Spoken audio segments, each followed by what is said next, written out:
आप सभी लोग तेजी से लाइव क्लास के साथ जुड़ते जाएं और आज की क्लास स्टार्ट की जाए। आप सभी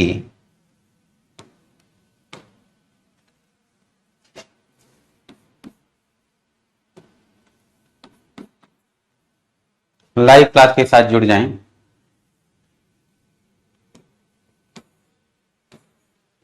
और जो लोग क्लास के साथ जुड़ चुके हैं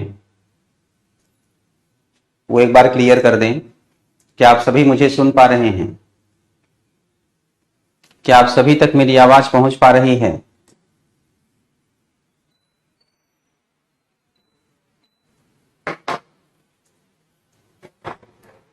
क्या आप सभी मुझे सुन पा रहे हैं?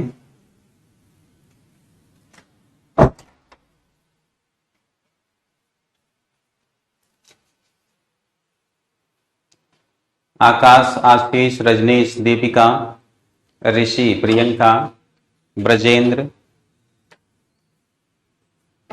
और जो भी लोग लाइव क्लास के साथ जुड़ चुके हैं वो क्लियर करें कि आप सभी तक मेरी आवाज पहुंच पा रही है। ब्रजेंद्र, शशिकांत जी खुश रहें। ठीक है, आप सभी मुझे सुन पा रहे हैं। तो लास्ट के लेक्चर में सबसे लास्ट पॉइंट आपने क्या नोट किया था?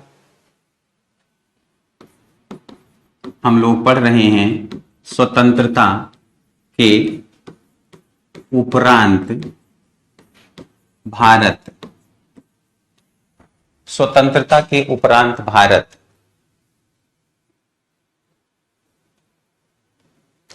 रोहित जी जय हिंद।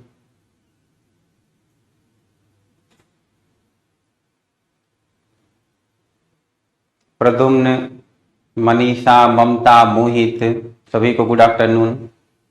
दीप्ति लिख रही हैं यस सर। ठीक है, तो आप सभी मुझे सुन पा रहे हैं। चलिए ये बता दीजिए कि लास्ट के लेक्चर में सबसे लास्ट पॉइंट आपने क्या नोट किया था? लास्ट के लेक्चर में सबसे लास्ट पॉइंट आपने क्या नोट किया था? बिल्कुल बेनिफिशियल होगा आनंद जी। आपका बैकग्राउंड क्या है? आपने ग्रेजुएशन में साइंस लिया था, मैथ लिया था, एग्रीकल्चर लिया था, हिस्ट्री, पॉलिटी, ज्योग्राफी कुछ भी लिया था? आपने बीटेक किया है या एमबीबीएस किया है? याद रखिएगा हिस्ट्री सब्जेक्ट जो है ऑप्शनल के लिए सबसे लोकप्रिय सब्जेक्ट है और उसका कारण मैं आप लोगों को बता चुका हूं। यूट्यूब पर मेरे वीडियोज पड़े होंगे, उसे देखें जिसमें मैंने डिस्कस किया हुआ है हिस्ट्री ऑप्शनल के रूप में क्यों रखें। और 23 तारीख को वेबिनार होगा इस पर कि 300 प्लस मार्क्स हिस्ट्री ऑप्शनल में कैसे लाएं। तो आप सभी जो भी इंटरेस्टेड हैं वो वेबिनार देखें और स्पष्ट हो जाएगा कि इतिहास विषय इतना महत्वपूर्ण क्यों है। सिलेक्शन के लिए सारे विषय ऑप्शनल के रूप में अच्छे हैं, नो डाउट, पर इतिहास विषय कहीं ज्यादा जो है लाभ पहुंचाता है। ऐसा इसलिए होता है क्योंकि ऑप्शनल रखने वाले, इतिहास विषय को ऑप्शनल रखने वाले पीटी से ही ज्यादा स्कोर करना शुरू कर देते हैं। सबसे कठिन प्रश्न, सबसे अधिक प्रश्न इतिहास विषय से आते। आपने ऑप्शनल पढ़ रखा है तो आपको कठिन प्रश्न कठिन लगेंगे ही नहीं, सरल लगेंगे, आपका स्कोर औरों से ज्यादा होता है। फिर मेंस में भी लाभ, इंटरव्यू में भी लाभ। वैसे भी इतिहास विषय आपको समझदार बनाता है और एक ऑफिसर के अंदर सबसे बड़ी क्वालिटी जो होनी चाहिए उसे लोगों से विशेष होना चाहिए, समझदार होना चाहिए, दूरदर्शी होना चाहिए। आप लोगों के कंधे पर देश का भार होगा, आप लोगों के ऊपर देश की विकास की चुनौती होगी और आप लोगों को ही इन जिम्मेदारियों का निर्वहन करना होगा। तो कैपेसिटी रहेगी तभी तो कर पाएंगे, इसीलिए बिना कैपेसिटी के सिलेक्शन तक नहीं होता। इसीलिए कई चरणों में ये एग्जाम होता है, कई प्रकार से आपकी कैपेसिटी को चेक किया जाता है कि गलती से भी किसी गलत व्यक्ति को ऑफिसर ना बना दें। वरना देश का मुद्दा है, देश के विकास का मुद्दा है, करोड़ों भारतीयों का मामला है, सबके लिए प्रॉब्लम खड़ी हो जाएगी। तो अखिल भारतीय कांग्रेस नोट किया था सर। अखिल भारतीय कांग्रेस, अखिल भारतीय जन कॉन्फ्रेंस होगा ना, या अखिल भारतीय कांग्रेस? अखिल भारतीय कांग्रेस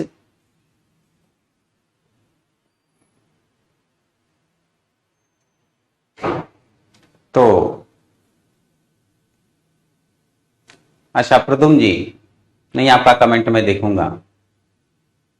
एक बच्चा लिख रहा है कि सर, सतीश लिख रहे हैं सर जी आपकी आज एक लड़का शिकायत कर रहा था राजेश मिश्रा सर जी से। बेटा मेरी शिकायत मुझसे करो तब तो शिकायत आपकी दूर हो जाएगी। अगर मुझसे कोई शिकायत है तो मुझसे करो, फिर राजेश मिश्रा सर आपकी प्रॉब्लम कैसे सॉल्व कर पाएंगे? वो तो ज्योग्राफी से रिलेटेड प्रॉब्लम ही सॉल्व कर सकते। अगर मेरे सब्जेक्ट में कोई भी प्रॉब्लम आती है तो मुझसे शिकायत करिए, सर ये प्रॉब्लम है या आपसे यहां पर प्रॉब्लम है। देखिए मैं आपको शिकायत का अवसर ही नहीं दूंगा, मैं तो बार बार आप लोगों से पूछता हूं बताइए कहीं कोई समस्या है क्या। लेकिन इसके बाद भी अगर कोई बच्चा ऐसा कर रहा है तो इसका मतलब ये है कि वह बच्चा जो है इमोशनली बहुत स्ट्रांग नहीं लग रहा है, क्योंकि गलत जगह पर गलत बात करना, ऐसा तो वही करते हैं जो इमोशनली मैच्योर नहीं होते हैं या मैच्योर होते ही नहीं है ना। तो वह लड़का जो है असंतुष्ट बालक होगा, और मुझसे ही नहीं असंतुष्ट होगा, वो दुनिया में बहुतों से असंतुष्ट होगा, उनमें से मैं भी एक हो सकता हूं। अब किस कारण से वो असंतुष्ट होगा मैं ऐसे बता भी नहीं सकता कि क्या कारण हो सकता है। कुछ लोग अपने माता पिता तक से संतुष्ट नहीं रहते बच्चों, मैं तो शिक्षक हूं, तो ये समस्या हो रही थी। वैसे क्या प्रॉब्लम थी उस बच्चे को, मेरे सामने तो कभी बोला ही नहीं। गांव में मेरा पड़ोसी तो नहीं है और पड़ोसी जो है वो ऐसे कार्य करते हैं। वो कह रहा था कि आप छोड़ छोड़ कर लिखाते हैं, सच में ऐसा है क्या। वैसे मैं क्या छोड़ता हूं, सब तो पकड़ के रखता हूं। बेटा जिस दिन मैं अपने सब्जेक्ट का सिलेबस कंप्लीट करूंगा, मैं यही बता रहा हूं कि मुझसे ज्यादा डिटेल से, मुझसे ज्यादा घंटे में, अगर घंटे में कहूं तो कोई नहीं पढ़ाएगा, सबसे ज्यादा घंटे मैं ही लूंगा विषय को कंप्लीट करने में। तो क्या मतलब क्या छोड़ता हूं मैं, आप लोग थोड़ा सा आइडिया दें। वो बच्चा तो मुझसे बोला ही नहीं, वह बच्चा जो है वो,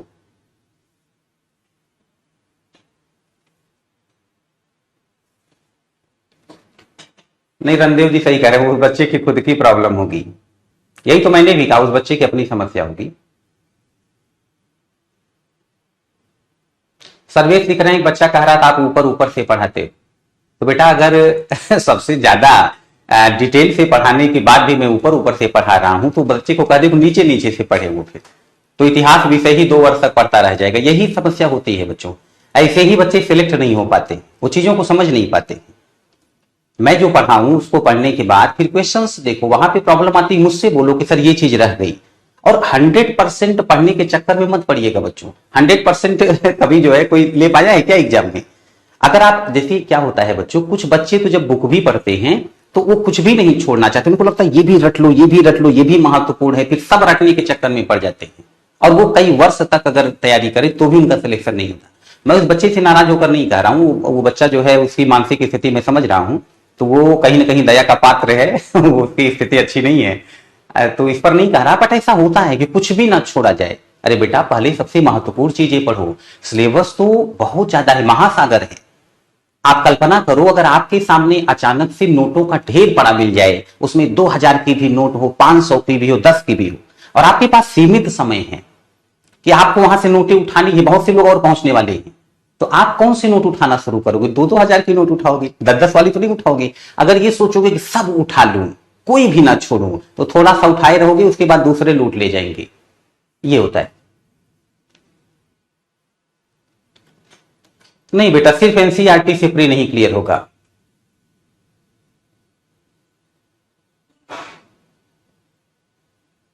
अच्छा कुंदन लिख रहे हैं, मैंने साफ साफ बोला कि ये लड़का गलत बोला है। दरअसल बच्चा वो किसी स्टेट का भी हो सकता है बच्चों।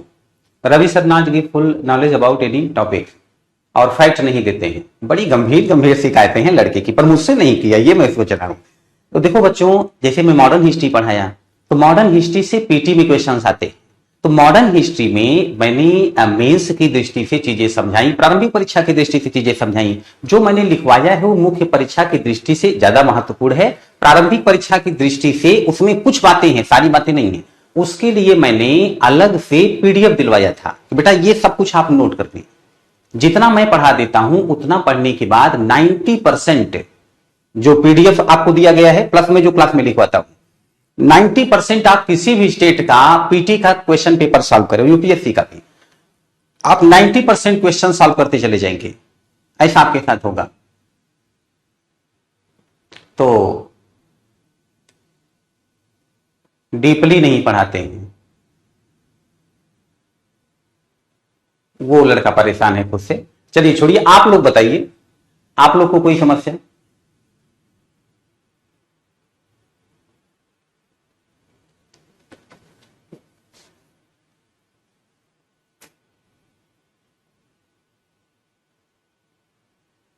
कुंदन लिख रहे हैं स्मार्ट वर्क करना चाहिए, बट आप इतने डीप में पढ़ाते हो सर, उसके बाद यह बोलना भावना को ठेस पहुंचाता है। दरअसल बच्चों, मुझे हम लोग को कई वर्ष हो गए पढ़ाते, तो कुछ ऐसे बच्चे होते हैं, नॉर्मली ऐसे लोगों से सामना पड़ता रहता है। आरंभ में ठेस पहुंचती थी भावना को, जब पढ़ाना स्टार्ट किया था तो 2-3 वर्ष तक ठेस पहुंचती थी, उसके बाद फिर आदत पड़ गई, है ना। क्योंकि कुछ परसेंट बच्चे ऐसे होते, मैंने कहा ना, किसी से नहीं संतुष्ट होते। किससे संतुष्ट है बताओ? ईश्वर तक से नहीं संतुष्ट होते बच्चों, हम लोग सामान्य इंसान हैं।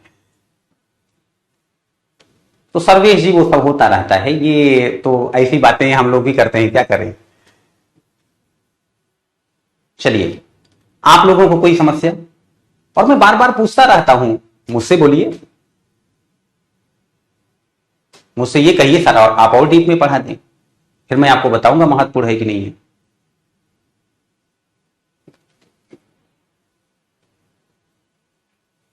नहीं, मैं जानता हूं आप लोग को इतिहास पढ़ना बहुत अच्छा लग रहा है, आप लोग मेहनती बच्चे हैं। मेहनती बच्चा और एग्जाम ओरिएंटेड पढ़ने वाला बच्चा मुझसे असंतुष्ट हो, ऐसा हो ही नहीं सकता। इसका तो मैं चैलेंज करता हूं, मैं गारंटी लेता हूं इस बात की।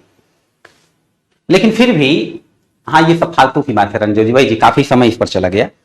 तो बच्चों, आप में से कभी किसी को कोई समस्या, कोई भी प्रॉब्लम लगे, तो आप अपनी समस्या मेरे सामने रख दें, और जो मैं आपको बताऊं उसको ईमानदारी से मानिए, क्योंकि टीचर आपके भले की बात करेगा, आपकी बुरे की बात नहीं करेगा। अब टीचर से ज्यादा स्मार्ट मत हो जाएगी।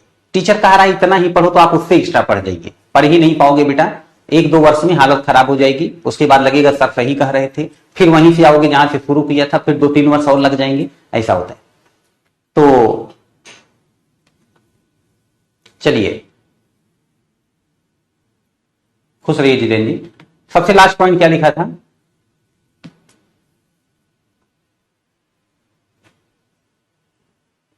सबसे लास्ट पॉइंट क्या लिखा था आप लोगों ने?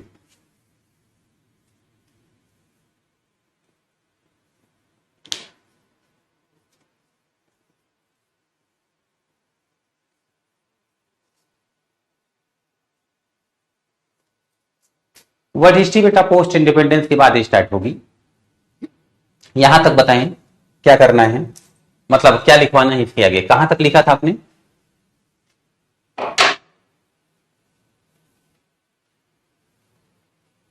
अच्छा प्रदुम जी, हाँ बताइए, क्या क्या बताना है बताइए।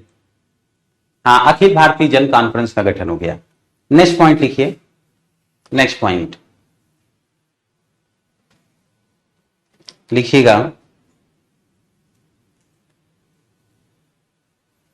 हो सकता है वह बच्चा कंफ्यूज भी हो, उसको पीडीएफ का पता नहीं हो कि क्लास में जो मैं फैक्ट्स बोलता हूं वो मैंने पीडीएफ के रूप में दे रखा है, या भी तो अब मैं क्या करूं, बच्चा मेरे सामने तो बोला नहीं, मैं गेस ही कर सकता हूं। तो हो सकता है वो बच्चा पीडीएफ ना पाया हो। मैंने जो पीडीएफ दिया हुआ है एंशिएंट मेडिवल और मॉडर्न हिस्ट्री का, वो पीडीएफ नहीं बेटा, समझ लो रामबाण है, मतलब वो बहुत ही महत्वपूर्ण है। सिर्फ आप उतना पढ़ लें ढंग से, तो मैंने आपसे बताया कि 90% क्वेश्चन आप किसी भी ईयर का उठा लो, सॉल्व करते चले जाओगे हिस्ट्री से रिलेटेड। अच्छा प्रदुम जी ठीक है बेटा, मैं 2 दिनों से था नहीं दिल्ली में, बाहर था, तो कल रात में ही आया हूं, और आज से कल में आपका आंसर मैं देख लूंगा। अगर नहीं देखता हूं तो कल नाइट में आप मुझे 9-9:30 बजे के लगभग मैसेज करिएगा। आज तो नहीं, आज बहुत थका हुआ हूं, हो सकता है ना देख पाऊं, बस बट प्रयास करूंगा। तो कल आप एक बार मुझे मैसेज कर देना रात्रि में 9-10 बजे के बीच में, तो मैं देख लूंगा। वैसे मैसेज करना ही नहीं पड़ेगा, मैं देख लूंगा। तो पैराग्राफ चेंज करके लिखिए।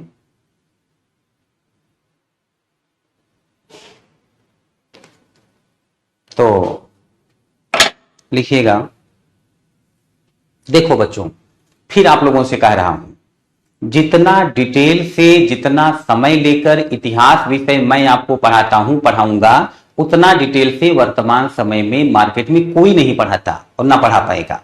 इस बात की गारंटी है। कभी कोई संदेह हो मुझसे आप पूछ लो, सर आप तो ऐसा कर रहे थे, ऐसा नहीं है, मैं आपको बताऊंगा कि ऐसा ही है। और वैसे भी आप लोग अपने आप समझ जाएंगे चीजों को। मैंने कहा था बेटा, 100 घंटे से ज्यादा मैंने सिर्फ मॉडर्न हिस्ट्री में लिए, 100 घंटे से ज्यादा, 70 आवर्स से ज्यादा कोई नहीं पढ़ा था। 100 घंटे मैंने लिए हैं मॉडर्न हिस्ट्री में। अब 100 घंटे से ज्यादा लिए हैं, और क्या कह सकता हूं। तो लिखिएगा नेक्स्ट लाइन में, 1930 के दशक में, 1930 के दशक में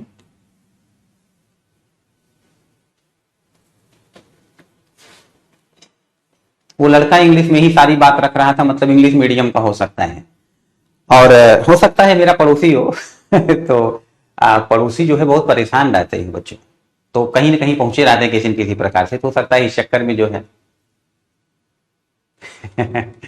लिखिए, पीडीएफ फिर से अवेलेबल करवा दीजिए सर, मेरे में भी शो नहीं हो रही पीडीएफ। अच्छा ठीक है, मैं बोल दूंगा। तो बिना पीडीएफ के तो आपको ये लगेगा ही कि फैक्ट्स ज्यादा नहीं लिखवाई गए। और वैसे बेटा मेंस के लिए कोई भी पढ़ाता हो, जब पीटी मेंस दोनों के लिए साथ में पढ़ाया जाता हो, तो मार्केट में कोई भी टीचर हो, आप एक बार उसका नोट्स देख लेना, और अगर आपको लगता है कि उसके नोट्स में मेरे से ज्यादा फैक्ट्स हैं तो आप मुझे बताना, ऐसा होता नहीं है बेटा। आप लोग आंख बंद करके पढ़ो, जो मैं हम लोग बोले करते जाओ, हम लोग प्रोफेशनल शिक्षक हैं और कई वर्ष से जो है यही कर रहे हैं, और बहुत लोग हम लोगों से पढ़कर लाभान्वित हो चुके हैं, आपका भी भला होगा। तो लिखिएगा 1930 के दशक में सबने अवज्ञा आंदोलन,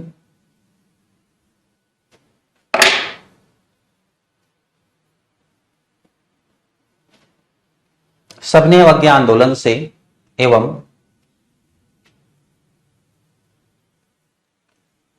कांग्रेस पार्टी द्वारा कांग्रेस पार्टी द्वारा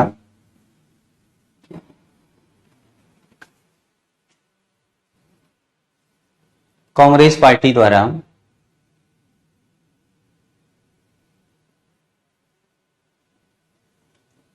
प्रांतों में सरकार के गठन से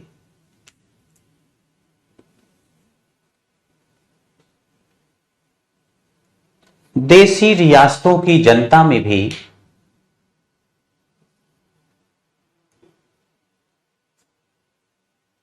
जागृति आई। ठीक है शशिकांत जी, मैं चेक करवा लूंगा। देशी रियासतों की जनता में जागृति आई।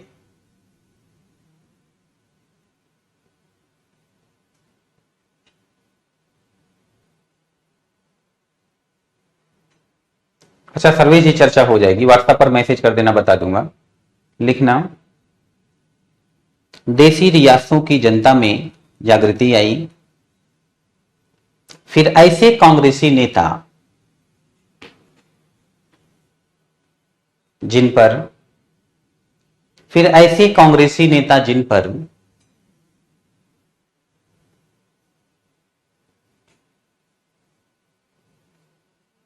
समाजवादी विचारधारा का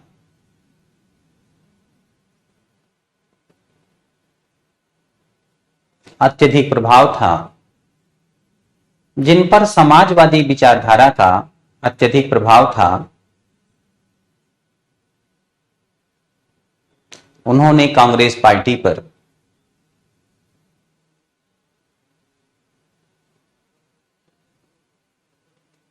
देशी रियासतों के प्रति देशी रियासतों के प्रति रेडिकल नीति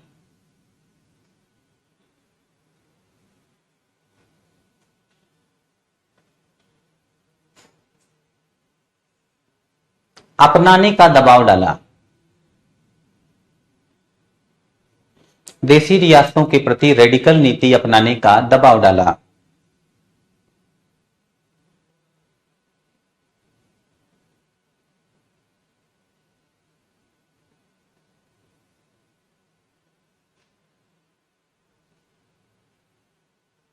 फिर लिखिएगा,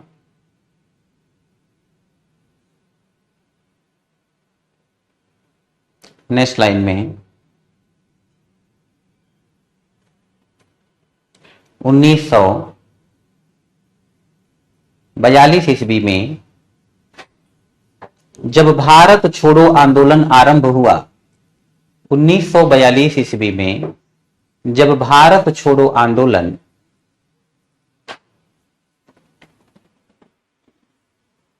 आरंभ हुआ, तब यह आंदोलन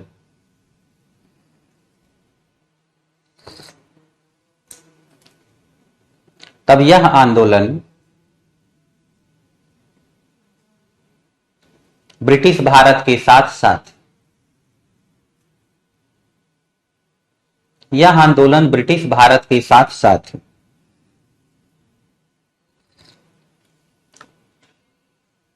देशी रियासतों में भी ब्रिटिश भारत के साथ साथ देसी रियासतों में भी हुआ।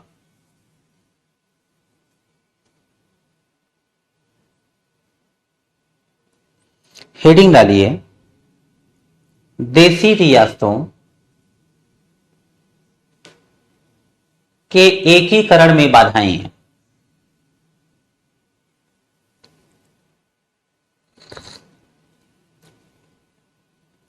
देसी रियासतों के एकीकरण में बाधाएं।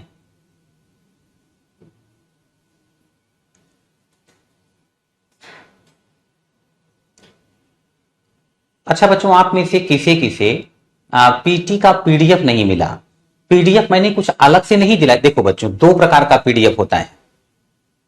एक होता है जो कंटेंट राइटर बैठते हैं ऑफिस में, वो मैनेजमेंट का हिस्सा होते हैं, वो पीडीएफ बनाते हैं और वो काफी जानकार होते हैं, एग्जाम की तैयारी से जुड़े होते हैं या कर चुके होते हैं। एक होता है कि टीचर अपने पास से आपको उपलब्ध कराए। बच्चों, जो आपको पीडीएफ मैंने दिलाया है, मतलब पीटी के लिए स्पेशली जो मैंने पीडीएफ बोला था, मैंने उपलब्ध कराया है, उसमें वह महत्वपूर्ण बातें हैं जो क्लास के दौरान लिखवाते हुए मैं नहीं लिखवाता, क्योंकि वो फैक्ट्स होते हैं। और अगर हमने मेंस परीक्षा की दृष्टि से लिखवाते समय अत्यधिक फैक्ट्स का यूज कर लिया, तो इसका मतलब यह है कि कॉन्सेप्ट क्लियर ही नहीं होगा। इसका यह भी आशय है कि आप पीटी क्लियर कर ले जाएंगे, लेकिन मेंस कभी नहीं क्लियर कर पाएंगे। जो बच्चा मेंस को टारगेट करता है वह मेंस भी क्लियर करता है और उससे पहले पीटी भी क्लियर कर लेता है। जो बच्चा पीटी को टारगेट करता है वो पीटी भी नहीं क्लियर कर पाता, मेंस तो बहुत दूर की बात हो गई। इस बात को समझ लीजिए आप। तो आप मेंस को टारगेट करेंगे तो मतलब कॉन्सेप्ट क्लियर, बहुत सारे फैक्ट्स आप लिख लेते हैं, फिर अलग से पीटी की दृष्टि से आपको फैक्ट्स दे दिए जाते हैं, इसके अलावा कोई ना कोई बुक सजेस्ट कर दी जाती है। तो टीचर द्वारा दिया गया lecture, class notes plus PDF, इसके अलावा एक स्टडी मटेरियल अलग से जो टीचर सजेस्ट करते हैं, और प्लस प्रीवियस ईयर। इतना पढ़ने के बाद आपका सिलेक्शन रुक ही नहीं सकता, बस इसी को कई बार पढ़ना होता है, इतना करना होता है। अर्पित लिख रहे हैं सर्कल एमपीपीसीएस में आपके लेक्चर से सारे क्वेश्चन हल हो रहे थे। बिल्कुल होंगे, बिल्कुल होंगे। कुछ क्वेश्चन टफ हो सकते हैं, पर अगर मेरे लेक्चर के अलावा आपने कोई बुक साइड में पढ़ी है, अपनी समझ को मेरे लेक्चर के आधार पर ही बढ़ा लिया है, तो आप लगभग सभी प्रश्न सॉल्व कर ले जाएंगे। एक दो प्रश्न नहीं हो पाता, उसमें कमीशन की भी प्रतिष्ठा लगी होती है कि अगर बच्चा सभी क्वेश्चन का आंसर दे दिया तो कमीशन को लगेगा फिर हमने बनाया क्या। मतलब जब कुछ प्रश्न ऐसे वो डाल देता है, कोई बच्चा उसे नहीं कर पाता, तो उसका भी ईगो पुष्ट हो जाता है, देखो हमें भी दम है, हमें भी जानकारी है, ऐसे प्रश्न हमने रख दिए, तो ये हो जाता है।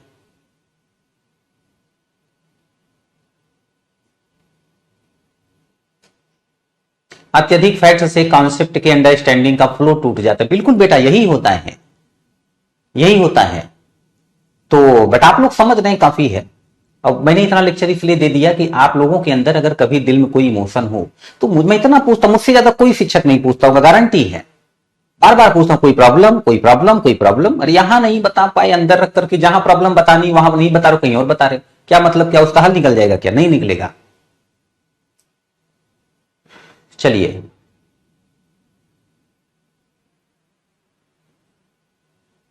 लिखिए, सर नहीं मिला है आप वाला पीडीएफ। अब मैं खुद ही जो है एक बार चेक कराता हूं सारे एप्लीकेशन, सारे बैच में गया है कि नहीं, क्योंकि नहीं गया है तो चिंता की बात है। हम लोग उस बच्चे की कमी निकालते जा रहे हैं, क्या बता ऐसी कोई प्रॉब्लम हुई हो, वैसे लग नहीं रहा। बच्चा जो है प्रथम दृष्टया दोषी जो है दिख रहा है, लेकिन कोई बात नहीं। लिखिएगा, एकीकरण में बाधाएं, और इसमें लिखिए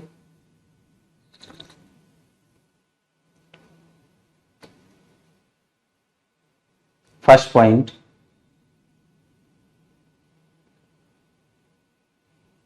फर्स्ट पॉइंट लिखिए, देशी रियासतों की महत्वाकांक्षा। रेडिकल मतलब जहां उग्र परिवर्तन की बात हो, आमूलचूल परिवर्तन की बात हो, व्यापक परिवर्तन की बात की जाती है, उनके प्रति नीतियों में व्यापक परिवर्तन ला दो, वही रेडिकल होता है। लिखना, और रेडिकल का मतलब लाल होता है, खतरे का निशान समझ लो आप। तो लिखना, रेड मतलब लाल, रेडिकल नहीं, रेड मतलब। लिखना, देशी रियासतों की महत्वाकांक्षा।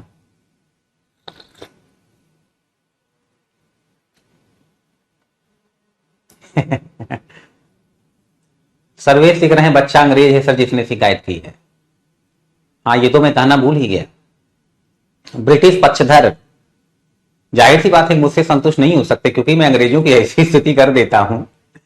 तो चलिए लिखिए, बातें बहुत हो गई, लिखिएगा।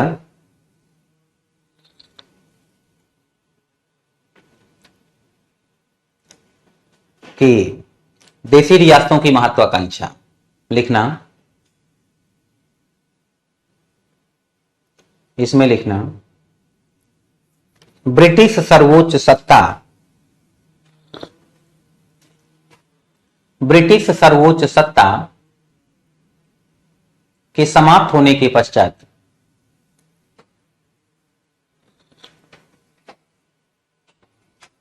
देशी रियासतों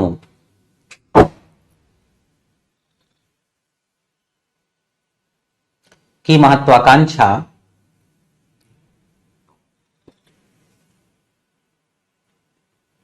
बढ़ गई।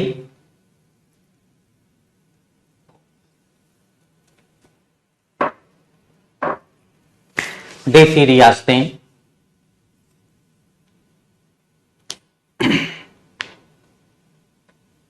इस स्थिति का लाभ उठाकर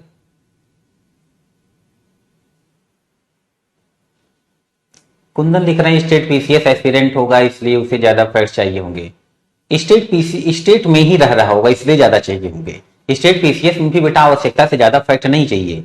मैं आपको फिर कह रहा हूं, आप लोग मेरा सिर्फ पीडीएफ देख लो जो मैंने पीटी के लिए दे रखा है, वो क्लास का ही एक पार्ट है। उसमें मैं काफी कुछ जो क्लास में समझाता हूं और फैक्ट्स नहीं लिखवाता उसमें होता है। आप एक बार वह पीडीएफ देख लो, मेरा नोट्स देख लो। मैं आज यही गारंटी के साथ कह रहा हूं, आप किसी भी ईयर का पेपर उठा लेना, इस वर्ष जो हुआ वह भी, अगर आप 90% से ज्यादा क्वेश्चंस डायरेक्ट मेरे ही नोट से नहीं कर पाते तो बच्चों मुझे बताना, मैं टीचिंग छोड़ दूंगा। गारंटी के साथ बता रहा हूं, अगर 90% से ज्यादा मेरे नोट से नहीं सॉल्व कर पाया डायरेक्टली इनडायरेक्टली तो मुझे बताना कि आपने सर ऐसा कहा तो नहीं हो, मैं टीचिंग छोड़ दूंगा। तो इतना विश्वास इसलिए कह रहा हूं कि टीचिंग छोड़ने नहीं जा रहा, आप कह नहीं पाएंगे, आप लोग कह ही नहीं पाएंगे। तो लिखिएगा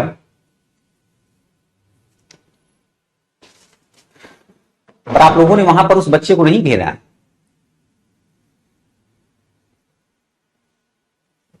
आपने उसे सलाह नहीं दी कि रवि सर से क्यों नहीं बोला क्लास में, वो सबका कमेंट तो पढ़ते हैं, तुम्हारा भी पढ़ते। वैसे मुझे जानकारी मिली थी, मुझे एक बच्चे ने बताया था कि सर ऐसा कोई बोल रहा था और सारे बच्चों ने आपका तुरंत पक्ष लिया। बहुत बहुत धन्यवाद आप लोगों को, मुझे इसकी जानकारी मिली थी थोड़ी सी। मेरे किसी जो है ऐसे छात्र ने जिसका मुझसे और मेरे सब्जेक्ट से विशेष लगाव हो, ऐसे छात्र मुझे भी बहुत प्रिय होते हैं। तो आप लोगों को तो ये सब पता ही है, आप लोग तो लंबे समय से साथ हैं। तो मुझे पता चला था कि आप लोगों ने तुरंत जो है इस बात को रखा था कि नहीं ऐसा नहीं है।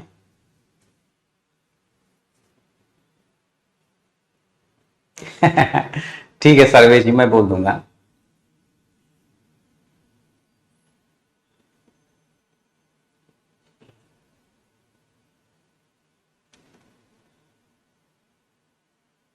नहीं बेटा कुंदन इतना आसान नहीं है, क्योंकि जो बात हम लोग दावे से कहते हैं उसको कोई, वो अंगद का पैर है, मेरा दावा अंगद का पैर है, हिलेगा ही नहीं।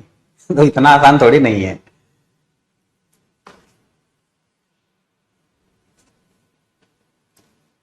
तो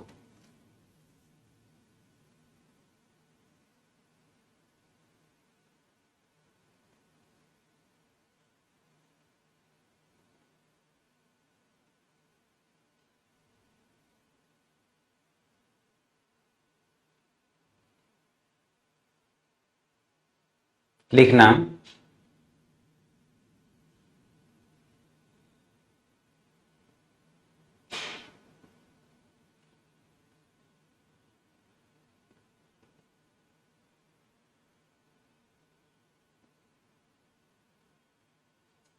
लिखिएगा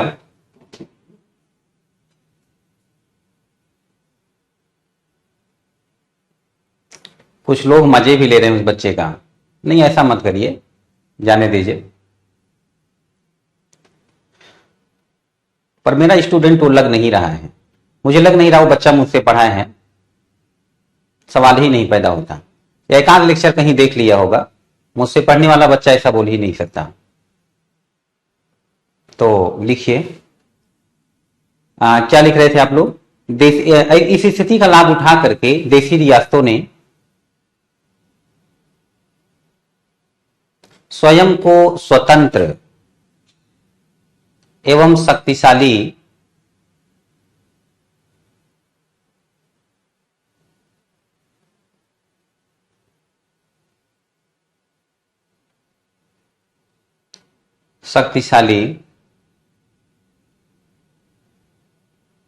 बनाने का प्रयास किया।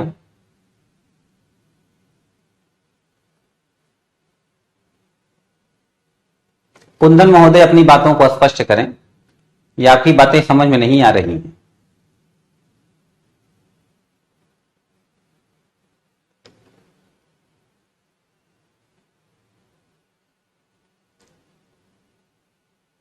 लिखिए लिखिए, नेक्स्ट पॉइंट, ब्रिटिश की भूमिका। नेक्स्ट है ब्रिटिश की भूमिका।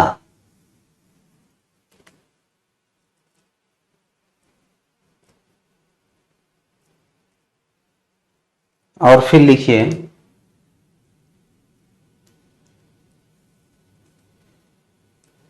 ब्रिटिश सरकार भारत में अपना प्रभाव बनाए रखना चाहती थी।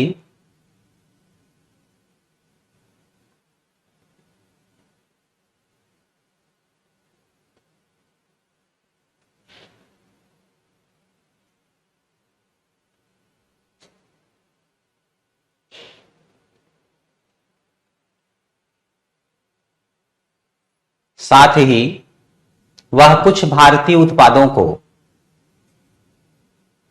ब्रिटिश के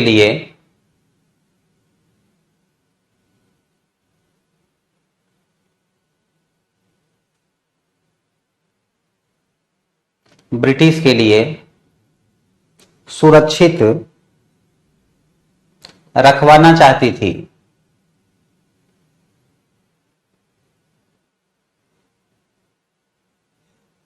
सुरक्षित रखवाना चाहती थी। इसलिए ब्रिटिश सरकार ने भी देशी रियासतों की महत्वाकांक्षा को प्रोत्साहित किया।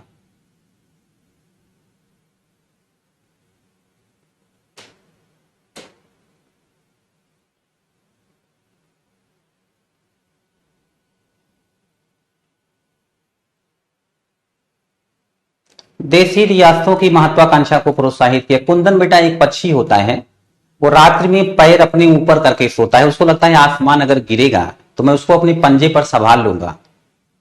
तो आपको पता है वो बच्चा कितना वो पक्षी कितना जो है ओवर कॉन्फिडेंस में है। तो कुंदन महोदय ओवर कॉन्फिडेंस कभी ना रखें, है ना। एक कुंदन नाम से कमेंट है, वो लिख रहे हैं कि सर वो बच्चा मैं ही हूं। मुझे लग रहा है ये मजाक कर रहे हैं क्योंकि बच्चे ने सिर्फ इंग्लिश में जो है कमेंट किए थे। ये तो हिंदी मीडियम के बच्चे हैं कुंदन महोदय। तो लिखिए नेक्स्ट स्लाइड में, थर्ड पॉइंट लिखिए, मोहम्मद अली जिन्ना ने भी देशी रियासतों को भड़काने का प्रयास किया।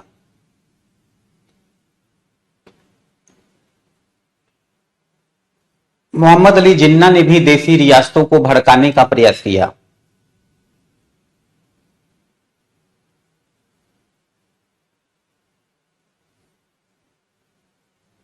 जिन्ना ने घोषित किया कि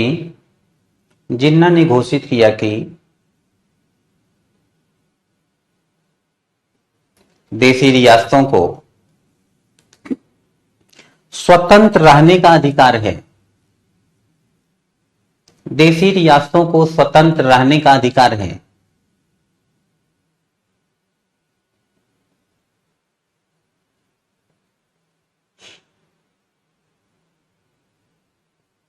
फिर लिखना नेक्स्ट लाइन में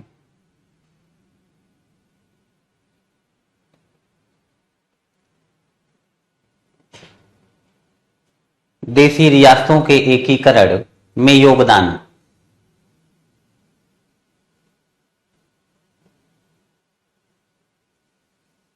देसी रियासतों के एकीकरण में योगदान।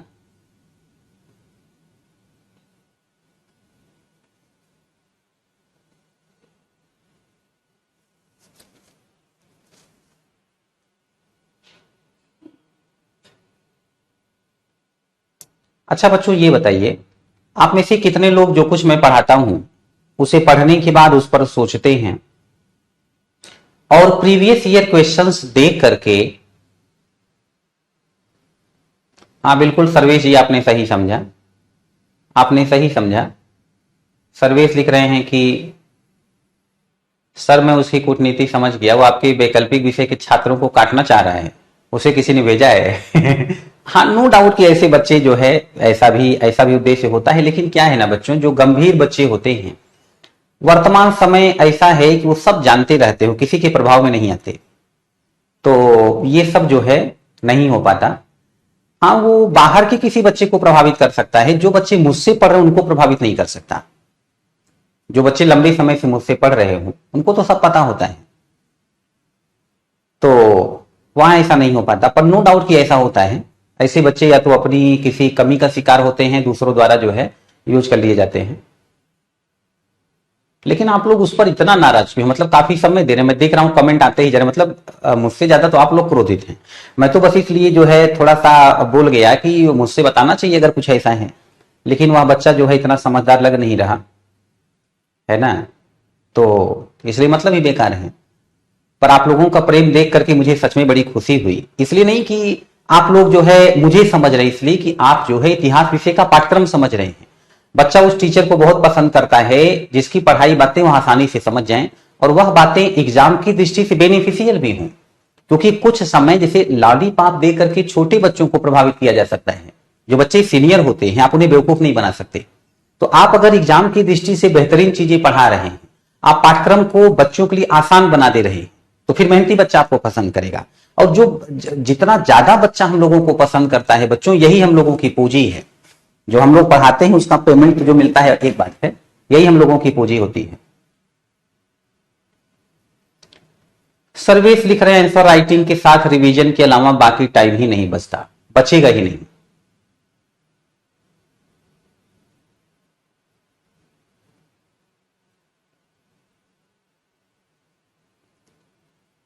अच्छा ठीक है ठीक है ठीक है, कुंदन बेटा, कुंदन बेटा, नहीं ठीक ठीक मैं समझ गया, थैंक यू बेटा थैंक यू। अच्छा मुझे लगा कि नहीं नहीं, मुझे शक हुआ था इस बात पर, ठीक है। हाँ ये दरंदे वही मैं भी कह रहा हूं, किसी की मूर्खता पर बात बार बार बात करना मूर्खता है, तो जाने दीजिए उसको। सर अगर उसको हिस्ट्री से प्रॉब्लम है तो यहां कहता तो हम भी सुनते, वही तो बेटा सारी बातें डिस्कस होती। नहीं उसको हिस्ट्री से प्रॉब्लम ही नहीं, उसने हिस्ट्री पढ़ा ही नहीं है। मैं बता रहा हूं ना कि कुछ लोग होते हैं मार्केट में जो आप से चिढ़ते हैं, आपकी कैपेसिटी से चिढ़ते हैं, तो फिर वो किसी न किसी प्रकार से आप तक जो है पहुंचना चाहते हो। कीचड़ कहते हैं जब किसी का सामना आप अपनी क्षमता से नहीं कर पाते, या किसी का सामना जब कोई अपनी क्षमता से नहीं कर पाता वो षड्यंत्र करने लगता है। बच्चों आप लोगों के साथ भी होगा, याद रखिएगा। जैसे जैसे आप लोग आगे बढ़ते चले जाएंगे, अभी मेंस इंटरव्यू देना शुरू करिए, देखिए कितने लोग आपके ऊपर कीचड़ उछाले, कितने चाहेंगे आपकी पढ़ाई डिस्टर्ब हो जाए, उसमें आपके पड़ोसी भी हो सकते हैं। तो मैं तो कहूंगा कि जब तक आप सेलेक्ट ना हो जाओ किसी को बताओ ही मत, पड़ोसियों को तो मत बताना इस बार इंटरव्यू दे रहा हूं, सिलेक्शन होने ही वाला है। बहुत दुष्ट होते हैं वो, ऐसी ऐसी प्रॉब्लम क्रिएट करेंगे कि आप मानसिक रूप से डिस्टर्ब हो जाओ, कहीं आगे ना बढ़ जाओ। ये सारी चीजें होती हैं। अगर किसी की काबिलियत से सामने वाला चिढ़ने लग जाए तो षड्यंत्र करना शुरू करता है। मेरी बात को समझिए, अब सीधा समझ में आ रहा है कि अब मेरे सामने नहीं बोला बच्चा, कहीं और बोला है, मतलब वो जो है शिकार हो रहा है किसी चीज का, कोई उसे यूज कर रहा है, कोई उसके पीछे हो सकता है इस तरीके से, पर कोई मैटर नहीं करता। आज तक जो है बच्चों आगे बढ़ने वाले को कोई रोक पाएगा, आपको कोई रोक पाएगा? तो आरंभ में जब हम लोग भी बेटा ऐसे ही नहीं टॉप पर पहुंचे हैं, बड़ा संघर्ष किया है, बहुत कुछ झेलना पड़ा है, तब जाकर के इस लेवल पर पहुंचे हैं। तो जब स्टार्टिंग में ही आपको कोई हानि पहुंचा सकता है, बाद में नहीं पहुंचा सकता। तो स्टार्टिंग में अवसर ही मत दो। और वैसे भी जिस प्रकार से सूर्य का उदय कोई नहीं रोक सकता, वैसे ही क्षमतावान लोगों को आगे बढ़ने से कोई रोक नहीं सकता। तो इस बात से ऐसा समझिए कि आप लोग के साथ भी ऐसा होगा। जैसे जैसे आप आगे बढ़ते जाएंगे, आपका बड़ा नाम होगा, ज्यादा से ज्यादा आपको लोग जानेंगे, आप पावरफुल होंगे, तो आपके पीछे षड्यंत्रकारी लग जाएंगे, पर वो कुछ बिगाड़ नहीं पाते। शकुनी मामा तक बच्चों पांडवों का कुछ नहीं बिगाड़ पाए, स्वयं नष्ट हो गए। जिनकी 100 कौरव सुनते थे, है ना, उनके बहनोई धृतराष्ट्र भी सुनते थे तो कोई मतलब नहीं है। बिल्कुल रणदेव जी, हाँ बिल्कुल बेटा, इसका सिलेबस काफी है।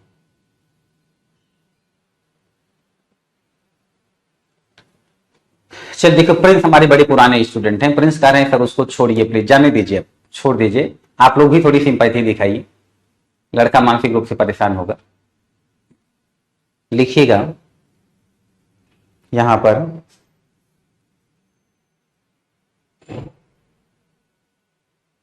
कि, पर हाँ बेटा एक बात जरूर ध्यान देना कि अगर कभी कोई भी प्रॉब्लम आती मेरे विषय में, मैं नहीं चाहता एक भी बच्चा संतुष्ट हो, इसलिए कोई भी समस्या आती है तुरंत मुझे बताना, मैं उस समस्या का तुरंत निदान बता दूंगा। आप लोगों को इग्नोर करके मैं कभी आगे नहीं बढ़ता, ये मेरी आदत है बच्चों। तो कभी कोई दिक्कत हो मुझे बताना। लिखना, मयंक अभी उपस्थित हुए हैं, कह रहे हैं कि सर कितना पढ़ा दिया। तो बेटा एक पेज तो लिखवा ही दिया होगा। अब लिखना, देशी रियासतों के एकीकरण में योगदान। फर्स्ट पॉइंट लिखना, जन आंदोलन की भूमिका।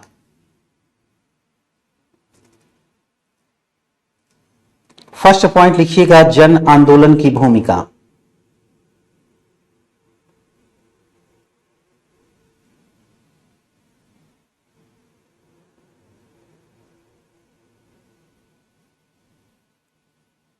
जन आंदोलन की भूमिका। थैंक यू बेटा दीपिका। लिखिए इसमें, देशी रियासतों के एकीकरण में जन आंदोलन की भी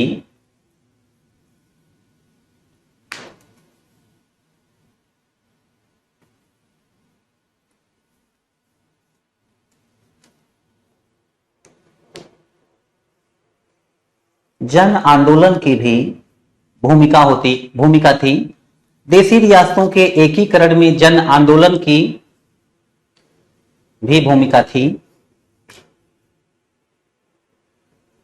वस्तुतः राष्ट्रीय आंदोलन के काल में देशी रियासतों, बिल्कुल कर सकते हैं दीपक जी, देशी रियासतों की जनता में भी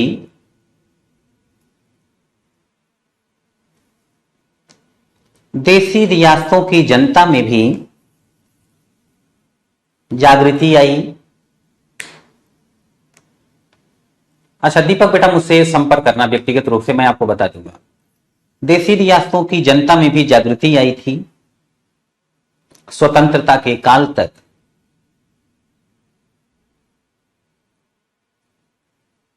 देशी रियासतों की जनता, हाँ पॉइंट वन है, देश स्वतंत्रता के काल तक देशी रियासतों की जनता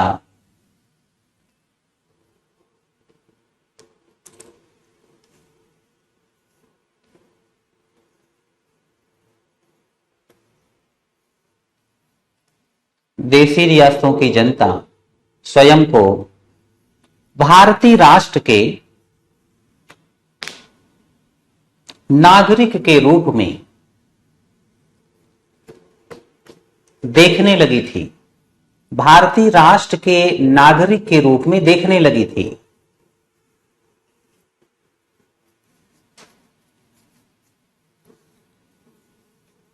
और फिर लिखिए नेक्स्ट स्लाइड में हेडिंग डालिए, कांग्रेस का असमझौतावादी रुख। नेक्स्ट पॉइंट है, कांग्रेस का असमझौतावादी रुख।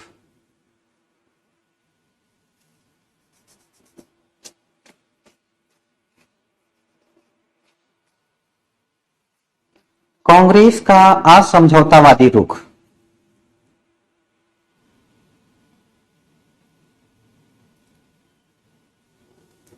इसमें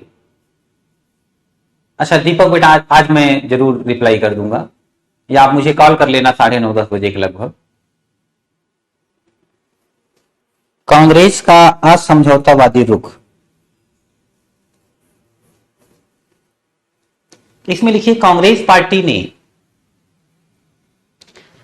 देसी रियासतों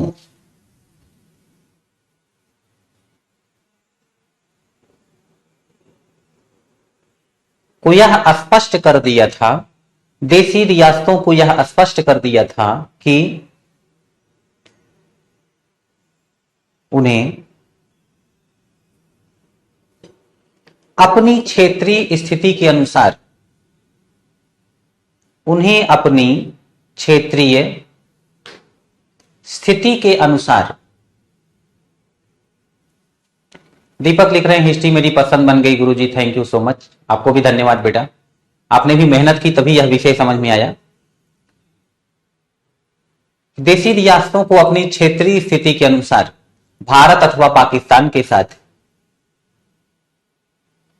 विलय करना होगा।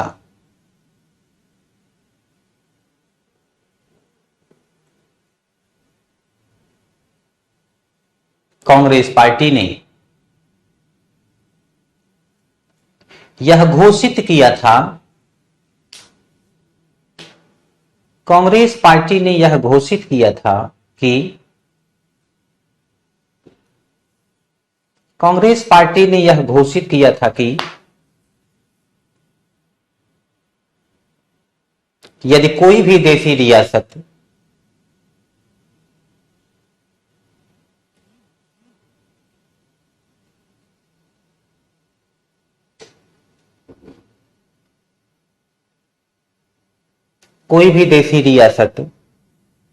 संविधान सभा की कार्यवाही में भाग नहीं लेती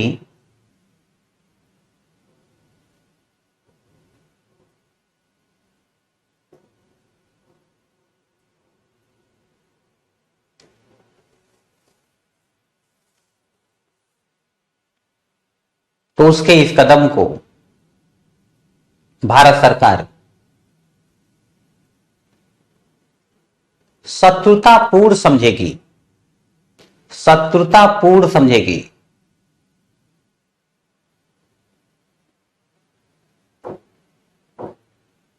संजू लिख रहे हैं सैड न्यूज सर, अग्निवीर आंदोलन में हमारे यूपीएससी बैच के स्टूडेंट के पुलिस ने गोली मार दी बिहार बॉर्डर पर। तो बेटा यूपीएससी की तैयारी करने वाला बच्चा अग्निवीर आंदोलन में क्या कर रहा था? मतलब आप लोग तो आर्मी की तैयारी से जुड़े हुए हैं नहीं, फिर इस आंदोलन में वह बच्चा कैसे, अगर ऐसा है भी तो। इस आंदोलन में बहुत से ऐसे लोग शामिल हैं बच्चों जो वर्तमान सरकार के अगेंस्ट, यानी विपक्षी पार्टियों का बड़ा योगदान है युवाओं को भड़काने में। वरना मैंने पहले ही कहा था कि यह योजना देश हित में है। अभी कल ही एक बच्चे का मैसेज पढ़ा मैंने, उसने ये कहने का प्रयास किया था कि जो है किसान सम्मान निधि और तमाम प्रकार से सरकार बहुत खर्च कर चुकी है, इसीलिए वह आर्मी में ऐसी योजना लेकर के आ रही है। मतलब सरकार के पास पैसे नहीं है, ऐसा कहना चाहता था।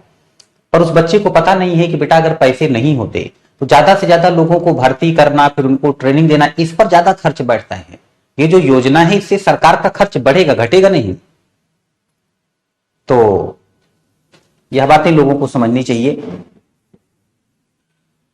लिखना था कि जो भी देसी रियासत या यदि कोई देसी रियासत संविधान सभा की कार्यवाही में भाग नहीं लेगी तो भारत सरकार उसके इस कदम को शत्रुतापूर्ण समझेगी।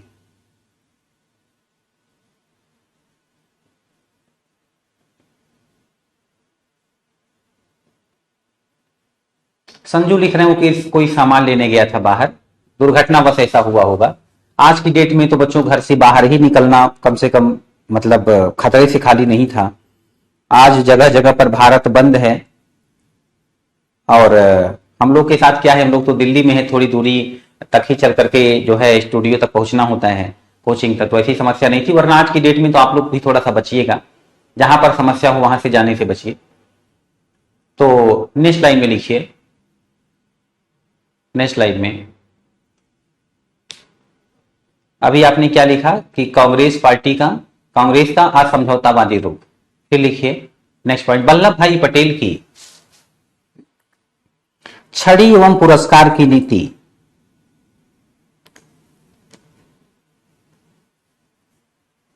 वल्लभ भाई पटेल की छड़ी, बड़े दुख की बात है बेटा संजू, अगर ऐसा है तो बहुत दुख की बात है। लेकिन क्या है ना कि उपद्रव इतना ज्यादा बढ़ जा रहा है, और जैसा कि मैंने कहा इसके पीछे कुछ षड्यंत्रकारी हैं, तो सरकार द्वारा या प्रशासन द्वारा नियंत्रण कर पाना बड़ा कठिन हो रहा है। तो नियंत्रण के लिए सरकार सख्ती अपनाएगी। देखो बच्चों, मजबूत सरकार है, राष्ट्रवादी सरकार है, तो कुछ कड़े फैसले लेगी और फैसले लेने के बाद झुकेगी नहीं, वरना विरोधियों में बड़े बुरे मैसेज जाते हैं। तो ऐसे में थोड़ा सा आप लोग क्योंकि अच्छी तैयारी करने वाले हैं, हमेशा बात को समझा करिए। इसीलिए तो आप लोगों को कहा जाता है कि सारे विषय पढ़ो, करंट अफेयर देखो, कहां क्या चल रहा है आप समझो। इससे क्या होगा कि कहां पर क्या खतरा है आप लोग पहले ही समझ जाओगे, उस खतरे से बच जाओगे। ये चीज है। तो लिखना,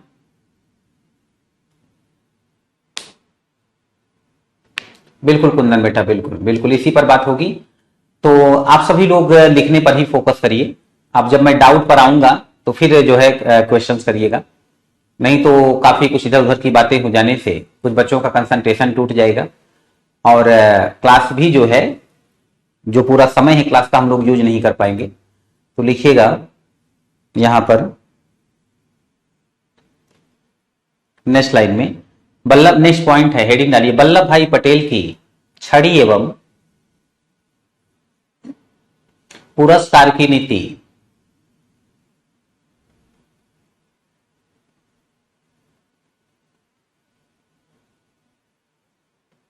छड़ी एवं पुरस्कार की नीति। बिल्कुल प्रदुल बेटा, लेकिन बार बार नहीं झुका जा सकता, इस बात को ध्यान दीजिए। अगर बार बार सरकार जो है अच्छे निर्णय लेने में पीछे हटती रही तो परिणाम पता है क्या होगा। ऐसे ही एक बार जनसंख्या नियंत्रण पर सरकार को पीछे हटना पड़ा था, और परिणाम भयावह हो रहे हैं, भयावह होते ही जा रहे हैं। जनसंख्या बढ़ती जाएगी, माता पिता जो है बच्चों को शिक्षित नहीं कर पाएंगे, परिवार उनका ज्यादा होगा, बहुत ज्यादा ध्यान नहीं दे पाएंगे, बच्चे कल को क्या करेंगे आपको पता है। यहीं दिल्ली में ही अभी कुछ समय पहले की घटना है। एक बच्चा सुबह 5 बजे से लाइब्रेरी से पढ़कर जा रहा था चाय पीने। अब सब सोचिए, रात भर पढ़ा होगा बच्चा, 5 बजे सुबह जा रहा था चाय पीने, और रास्ते में ही 2-3 लोगों ने घेर लिया, सामान वगैरह छीनने लगे, पर्स वगैरह। बच्चे ने विरोध किया, उसको चाकू मार दिया, बच्चा एक्सपायर कर गया। अच्छा कंपटीटर था, यही दिल्ली मुखर्जी नगर का बच्चा था। यहां पर भी कुछ ऐसे एरियाज हैं बच्चों, अगर आप वहां ऐसे फोन से बात करते हुए जा रहे हैं तो आपका मोबाइल ही छीन लिया जाएगा। अब ये कौन लोग हैं, ये कौन लोग हैं जिनका उनके ही माता पिता ध्यान नहीं दे पाए। ये कौन लोग हैं जो शिक्षित होकर परिश्रम करके कुछ करना नहीं चाहते, बल्कि लूट मार की ओर बढ़ रहे हैं। यह सब जनसंख्या वृद्धि के दुष्परिणाम हैं। ये कुछ मैं बता रहा हूं, बहुत कुछ होता है। एक समय ऐसे ही सरकार को पीछे हटना पड़ गया था, और परिणाम देखिए आप। सही समय पर सही निर्णय लेना बहुत आवश्यक होता है, और बार बार अगर लोकतंत्र का लोग दुरुपयोग करते रहे तो फिर देश के लिए समस्या हो जाएगी और सबके लिए समस्या होती है। लेकिन फिर मैं टॉपिक से भटक गया। अभी कुछ जो बहुत गंभीर बच्चे होंगे वो मुझ पर नाराज हो रहे होंगे कि सर आज जो है क्लास का समय बर्बाद कर रहे हैं। तो आप लोग चाहते हैं कि मुझ पर यह आरोप लगे, तो अब सिर्फ टॉपिक की बात, थोड़ी देर बाद फिर डाउट पर आया जाएगा। लिखिएगा, वल्लभ भाई पटेल की पुरस्कार एवं छड़ी की नीति। लिखना, देशी रियासतों के विलय में वल्लभ भाई पटेल एवं वल्लभ भाई पटेल एवं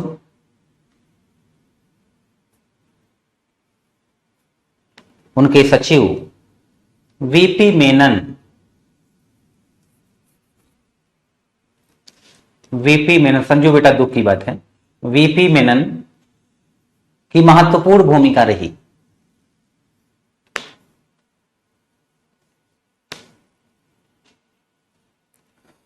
वल्लभ भाई पटेल ने देशी रियासतों को, वल्लभ भाई पटेल ने देशी रियासतों को आकर्षित करने के लिए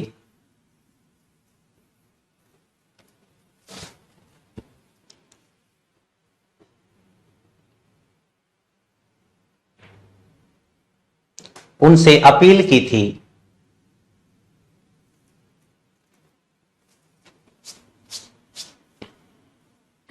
कि वो भारत के साथ अपना विलय कर लें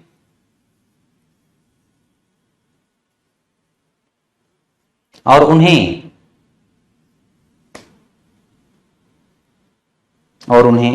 अपने सीमित अधिकार ही छोड़ने होंगे। अपने सीमित अधिकार ही छोड़ने होंगे। ये अधिकार होंगे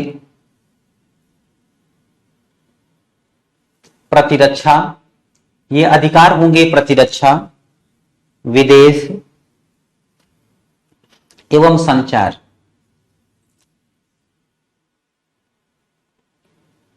प्रतिरक्षा, विदेश एवं संचार।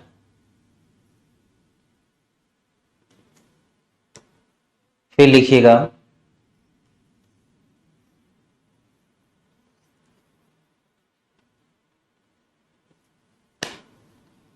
साथ ही वल्लभ भाई पटेल ने देशी रियासतों से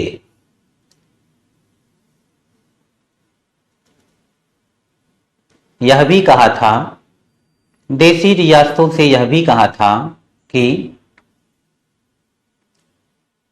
यदि वे ऐसा नहीं करेंगे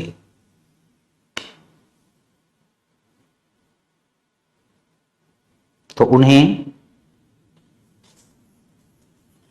अपने क्षेत्र की जनता का आंदोलन, वीपी मेनन बेटा,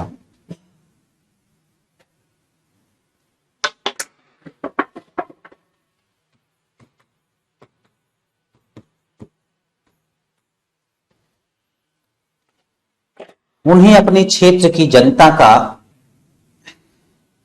जनता के आंदोलन का सामना करना पड़ेगा। जनता के आंदोलन का सामना करना पड़ेगा और भारत सरकार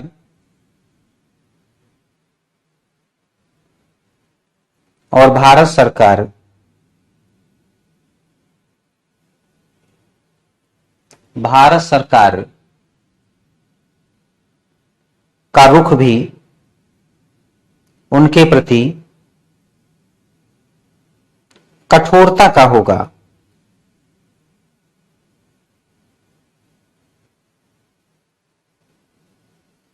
उनके प्रति कठोरता का होगा।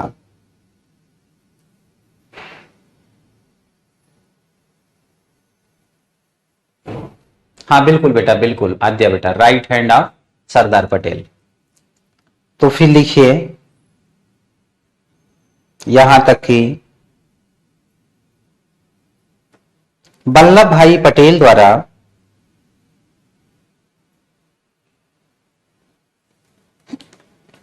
देशी रियासतों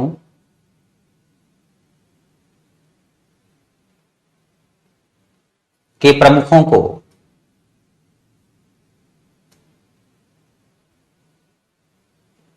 भारत के कई प्रमुख पदों को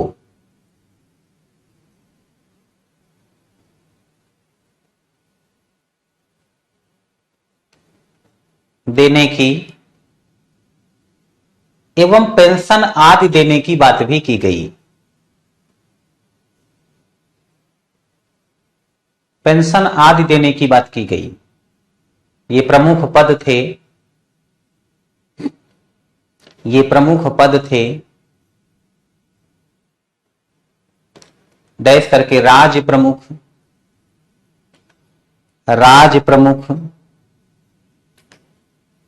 उपराज प्रमुख, राज प्रमुख, उपराज प्रमुख,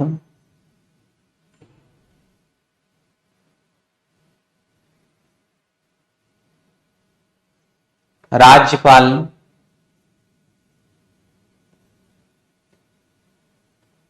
उपराज्यपाल, राजदूत आदि।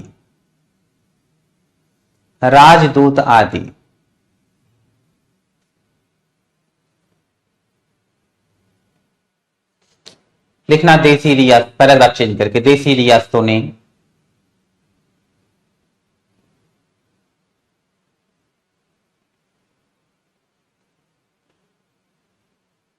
देसी रियासतों ने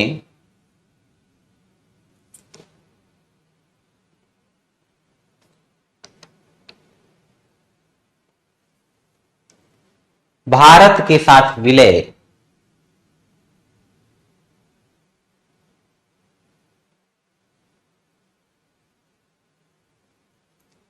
करना स्वीकार कर लिया।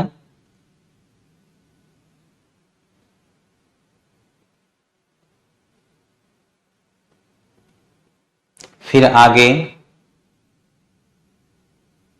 रियासतों के शासकों ने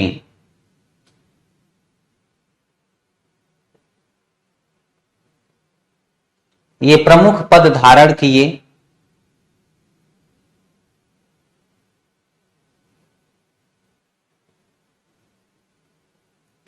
और आगे चलकर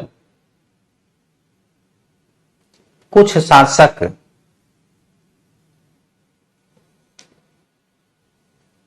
सक्रिय राजनीति के क्षेत्र में भी, सक्रिय राजनीति के क्षेत्र में भी उतरे।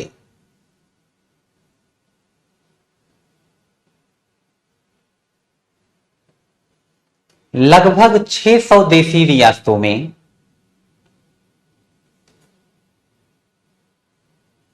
लगभग 600 देसी रियासतों में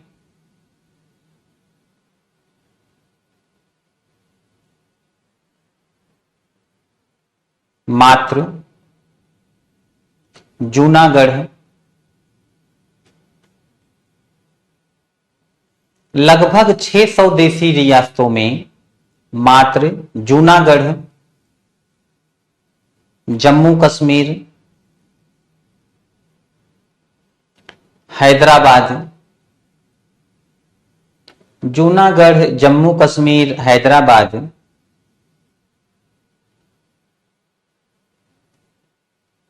हैदराबाद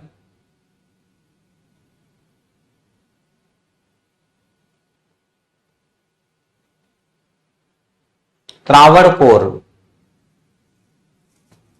और भोपाल को छोड़कर, त्रावणकोर और भोपाल को छोड़कर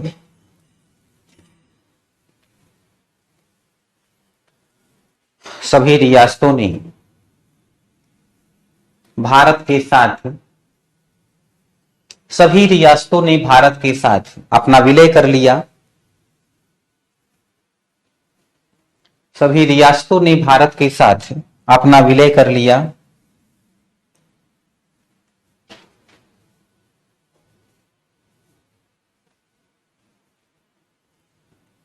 स्वतंत्रता के समय तक, स्वतंत्रता के समय तक त्रावणकोर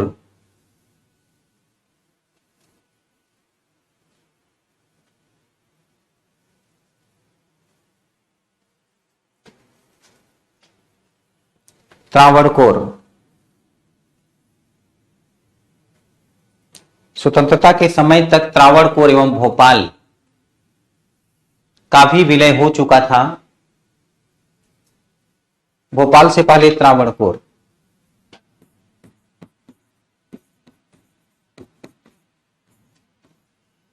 त्रावणकोर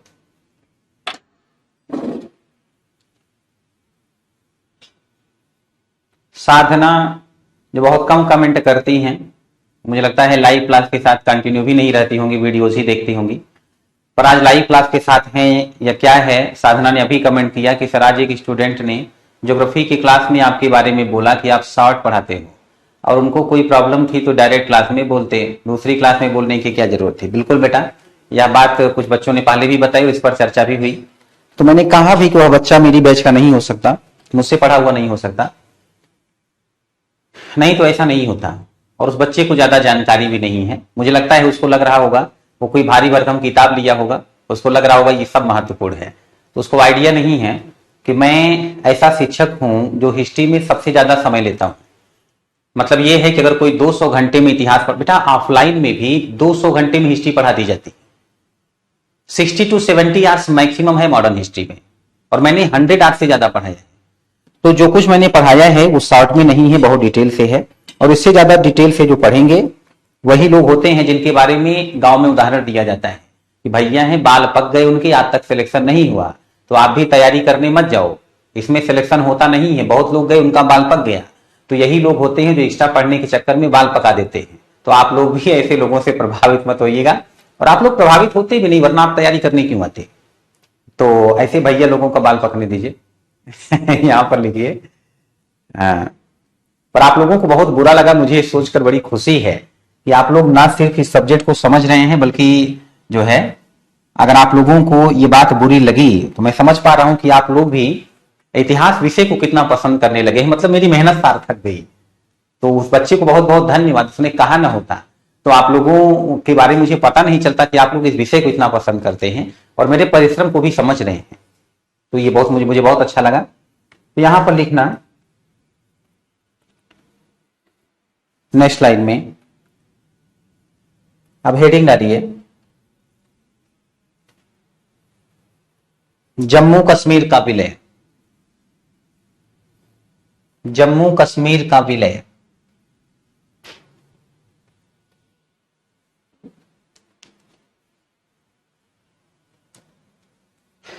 लिखना जम्मू कश्मीर के शासक। बिल्कुल साधना बेटा, उसने अच्छी लगने वाली बातें ही नहीं की। अब कोई सही को गलत कहना शुरू कर दे तो फिर जिनको पता है कि चीजें सही है उन्हें तो बुरा लगेगा ही।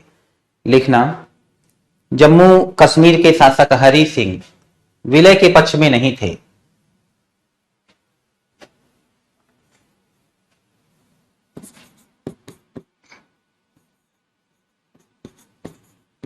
किंतु जब उन पर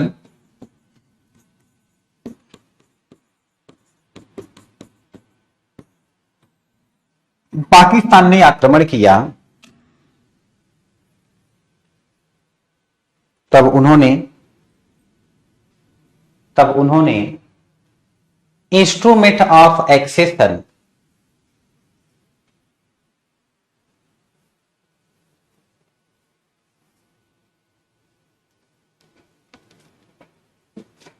कई बार होते हैं बेटा, बहुत महत्वपूर्ण पद नहीं है पर कई बार होते भी हैं उप प्रधानमंत्री। कुंदन पॉलिटी की बुक पढ़ेंगे ना तो उसमें आपको ये चीज मिल जाएगा कि होते हैं, पर जरूरी नहीं है, इसलिए कई बार नहीं होते हैं, कई बार बना भी दिए जाते।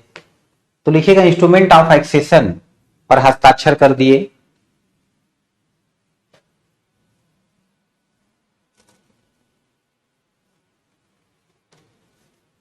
फिर भारत की सरकार ने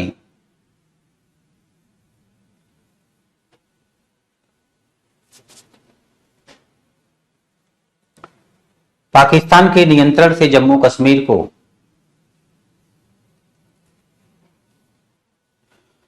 स्वतंत्र कराना आरंभ किया।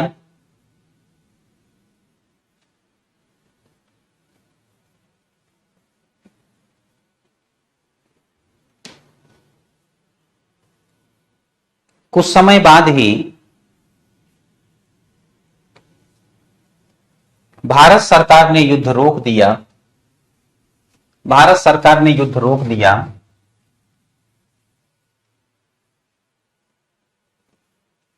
फिर यह मुद्दा संयुक्त राष्ट्र संघ के पास चला गया।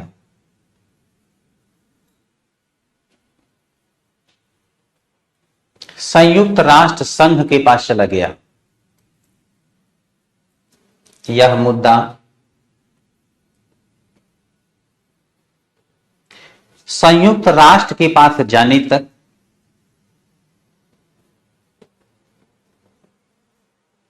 अथवा यह मुद्दा संयुक्त राष्ट्र संघ के पास जाने तक अथवा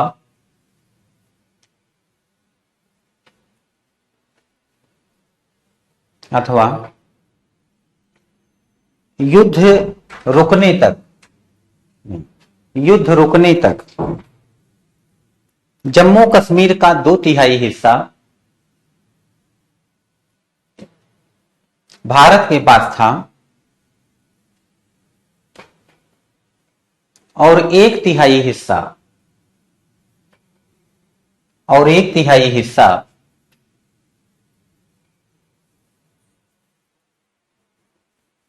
पाकिस्तान के पास था। 1/3 हिस्सा पाकिस्तान के पास था।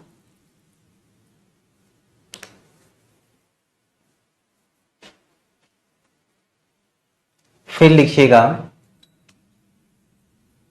नेक्स्ट स्लाइड में जूनागढ़ का विलय। जूनागढ़ का विलय,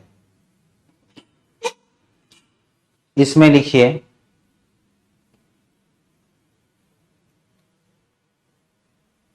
जूनागढ़ का शासक मुस्लिम था,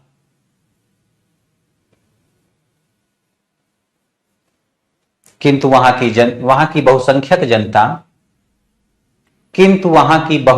जनता हिंदू थी।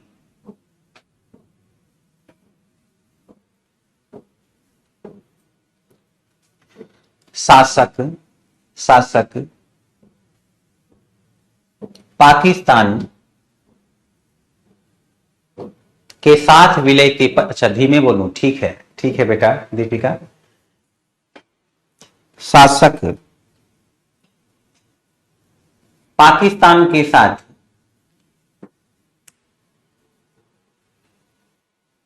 विलय के पक्ष में था। शासक पाकिस्तान के साथ विलय के पक्ष में था तो बहुसंख्यक जनता भारत के साथ विलय के पक्ष में थी। अंततः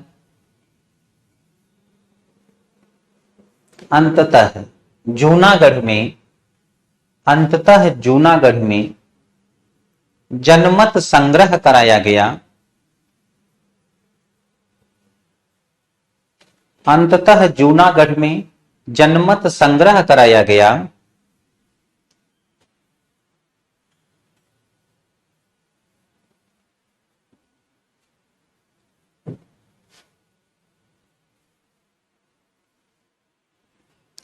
फिर वहां का शासक पाकिस्तान भाग गया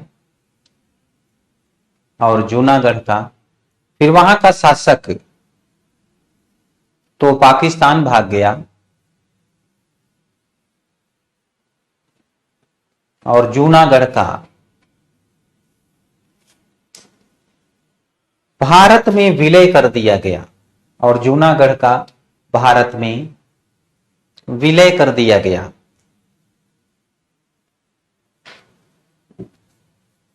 जूनागढ़ का भारत में विलय कर दिया गया।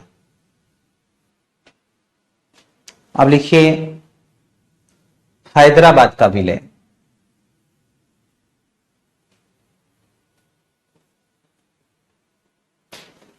हैदराबाद का विलय, हैदराबाद, इसमें लिखिए हैदराबाद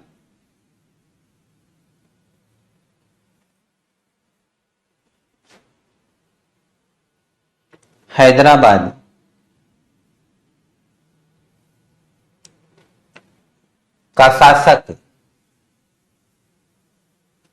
स्वतंत्र रहने का इच्छुक था। हैदराबाद का शासक स्वतंत्र रहने का इच्छुक था।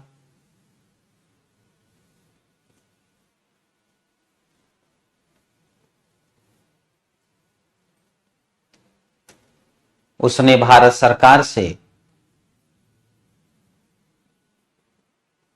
1 वर्ष के लिए इस आश्वासन के साथ 1 वर्ष के लिए इस आश्वासन के साथ समझौता किया था। इस आश्वासन के साथ समझौता किया था कि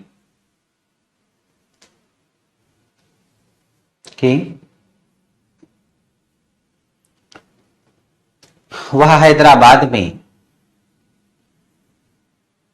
प्रजातांत्रिक संस्थाओं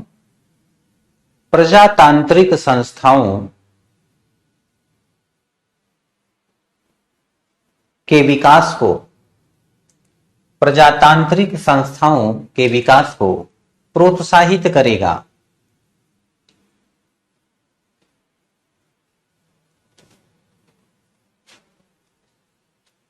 प्रजातांत्रिक संस्थाओं के विकास को प्रोत्साहित करेगा।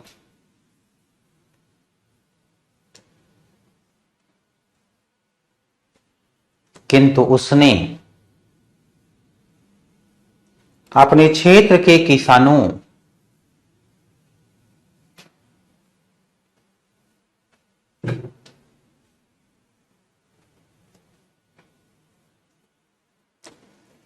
का दमन करना आरंभ कर दिया।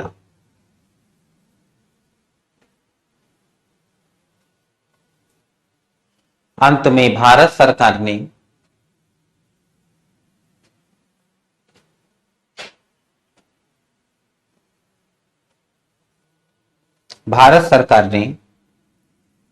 हैदराबाद में पुलिस कार्यवाही की। हैदराबाद में पुलिस कार्यवाही की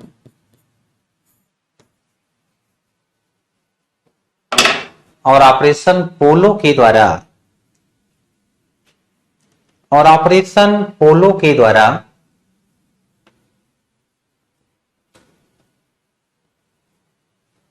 हैदराबाद का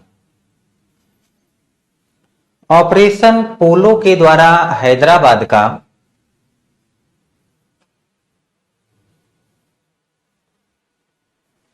विलय कर लिया गया।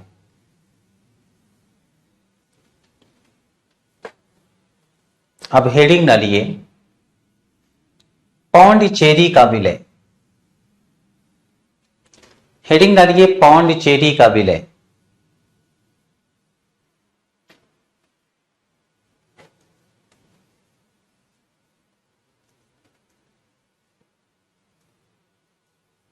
पौंडीचेरी का विलय, इसमें लिखिए पौंडीचेरी पर फ्रांस का नियंत्रण था।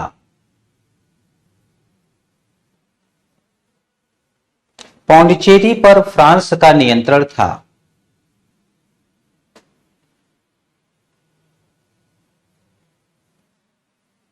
उन्नीस सौ 54 ईस्वी में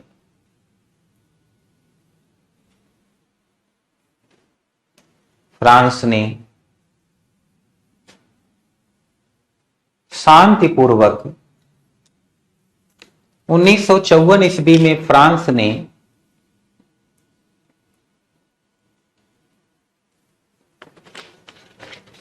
शांतिपूर्वक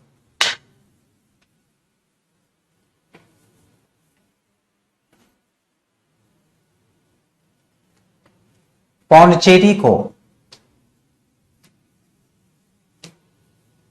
भारत सरकार को सौंप दिया। पौंडीचेरी को भारत सरकार को सौंप दिया।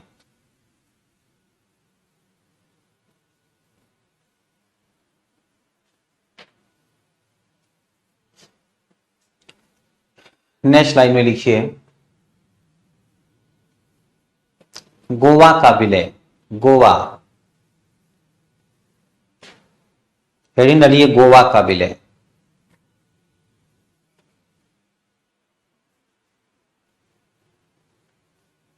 अच्छा, स्पीड इससे भी धीरे करूं?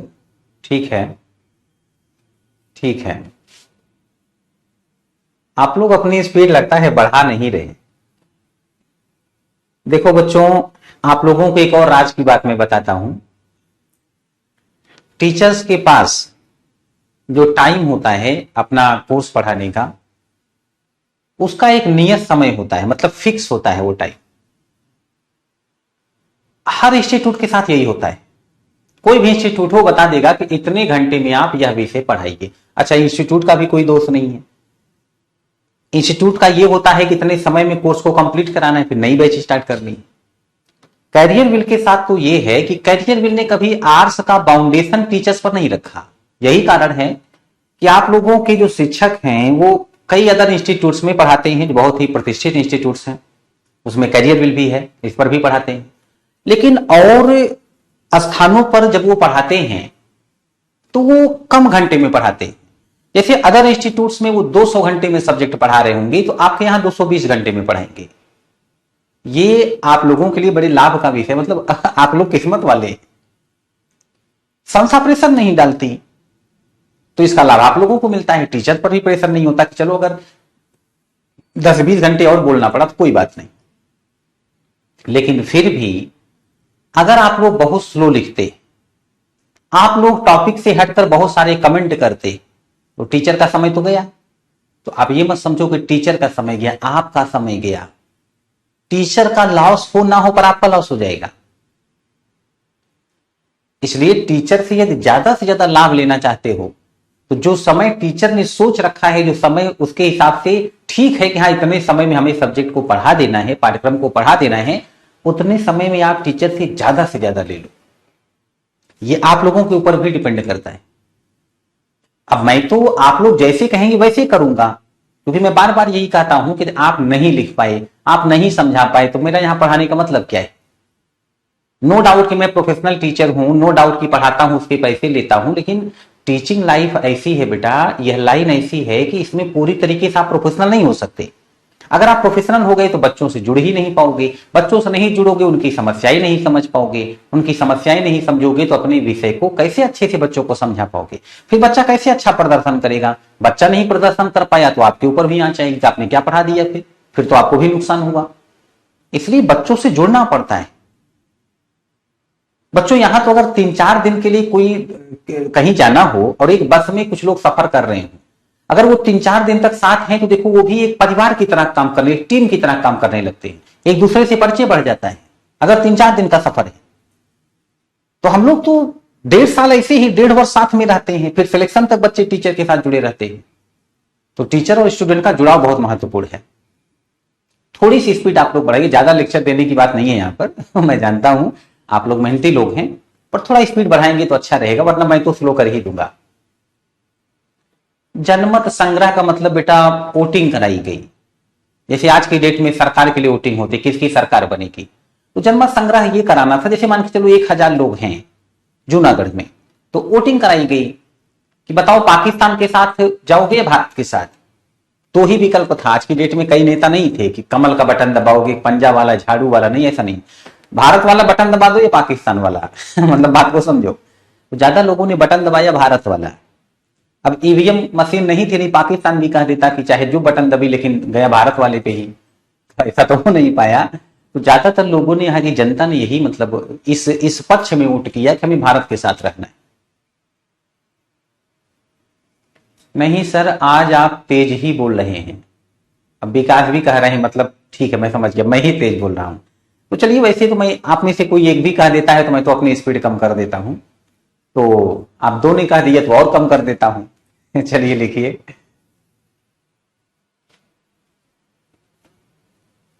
हाँ बिल्कुल बिल्कुल बेटा, हर महीने बैच लानी ही पड़ती है।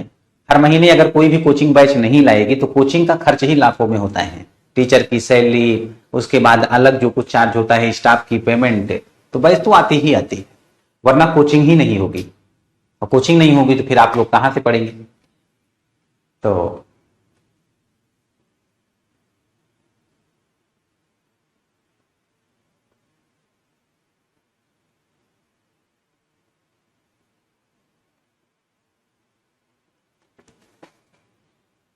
बिल्कुल बेटा मनीषा, बिल्कुल बिल्कुल लिखिए। कहां पहुंचे थे आप लोग। हाँ, गोवा। गोवा पुर्तगालियों के अधीन था। गोवा पुर्तगालियों के अधीन था।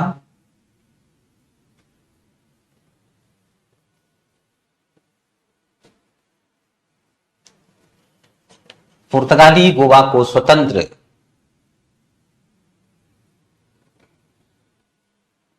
करने के इच्छुक नहीं थे।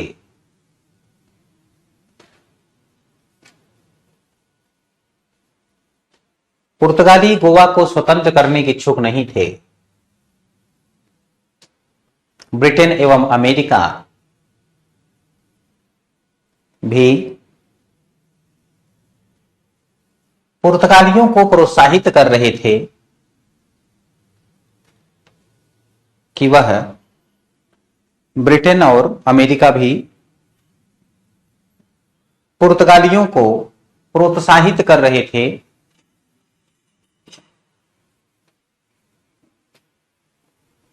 कि वह गोवा को स्वतंत्र न करे।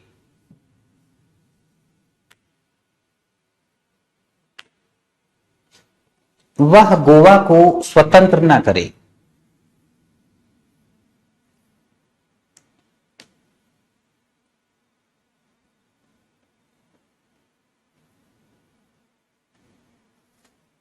किंतु भारत सरकार ने सैनिक कार्यवाही की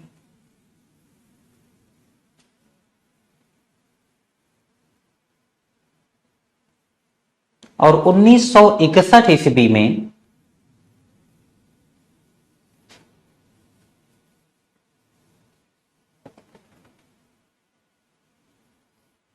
ऑपरेशन विजय के द्वारा, वसु बेटा मैं ठीक हूं, उम्मीद करता हूं आप लोग भी अच्छे होंगे। ऑपरेशन विजय के द्वारा गोवा को स्वतंत्र करा लिया गया। गोवा को स्वतंत्र करा लिया गया।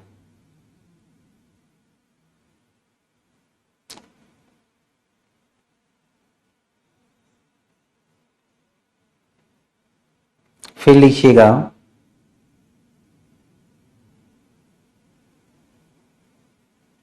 बल्कि हेडिंग डालिए, राष्ट्रभाषा एवं राजभाषा का मुद्दा।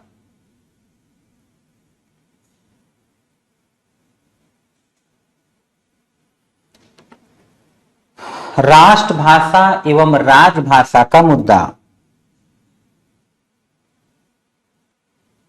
और इसमें लिखिए,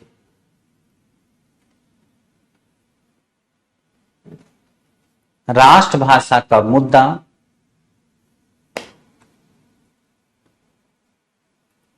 राष्ट्र निर्माण की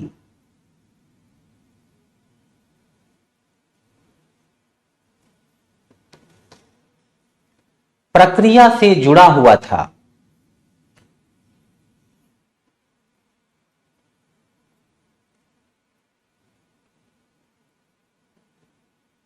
स्वतंत्रता आंदोलन के मध्य से ही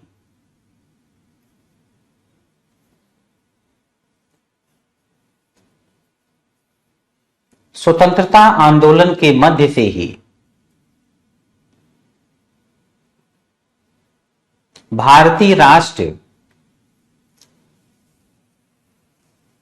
के लिए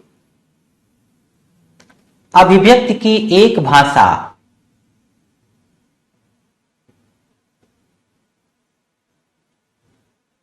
अभिव्यक्ति की एक भाषा होने पर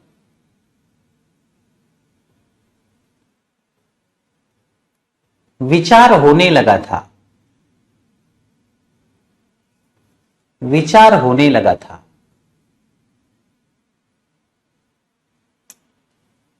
देवनागरी लिपि में लिखित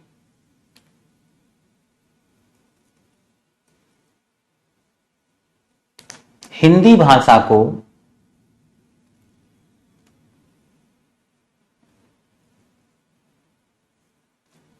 राष्ट्रभाषा एवं राजभाषा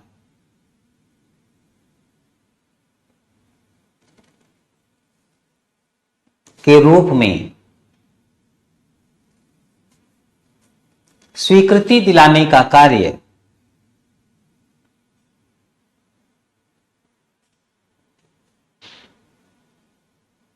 कांग्रेस पार्टी कर रही थी।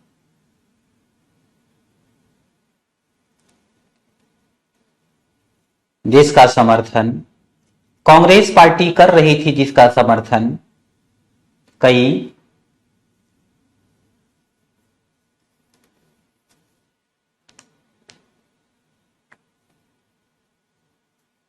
गैर हिंदी भाषी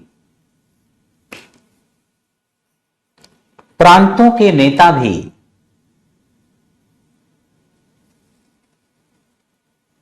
कर रहे थे।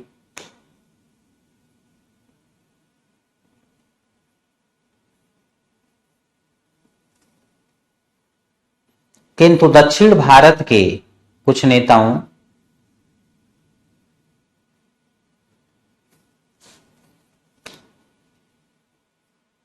एवं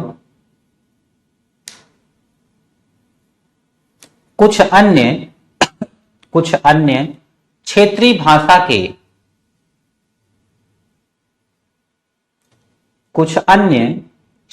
भाषा के समर्थक नेताओं द्वारा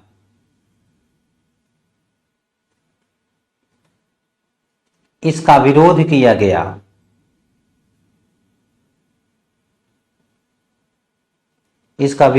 गया।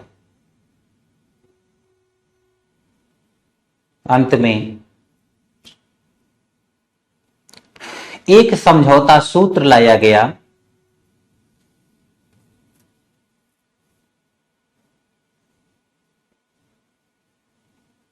हिंदी को राष्ट्रभाषा एवं राजभाषा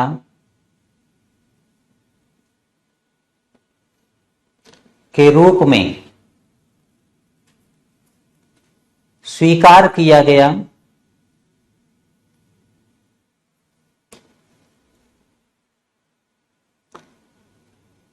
हिंदी को राष्ट्रभाषा एवं राजभाषा के रूप में स्वीकार किया गया।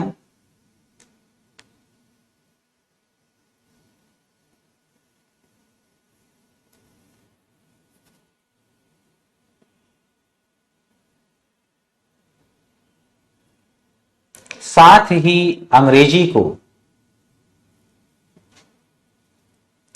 सहराजभाषा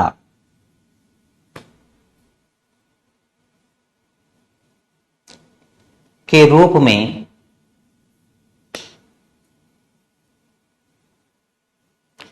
15 वर्ष तक के लिए, सहराजभाषा के रूप में 15 वर्ष तक के लिए स्वीकार किया गया।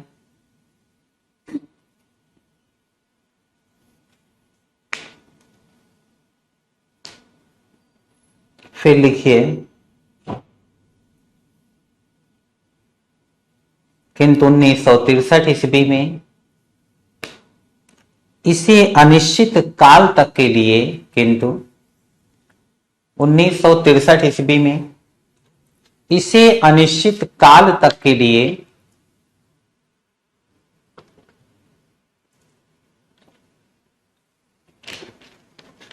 बढ़ा दिया गया।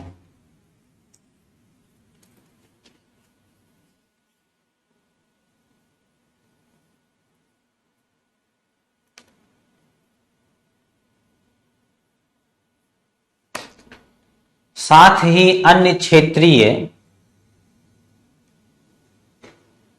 भाषा के समर्थक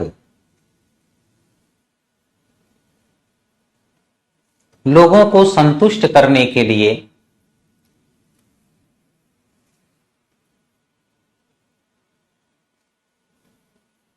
संविधान की 8वीं अनुसूची में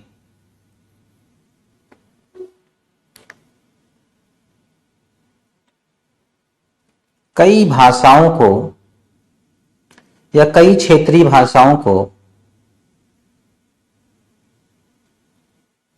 राष्ट्रभाषा के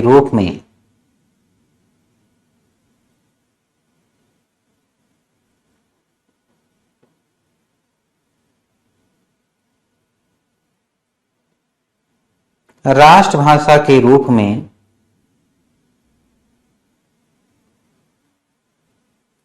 स्थान दिया गया। अब हेडिंग डालिए, भाषाई आधार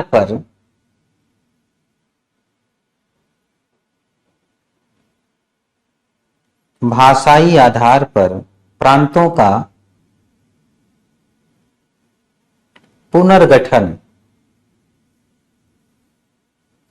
भाषाई आधार पर प्रांतों का पुनर्गठन।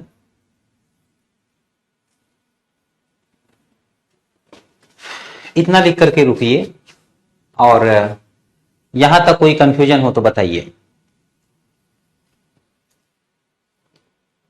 यहां तक कोई भी डाउट?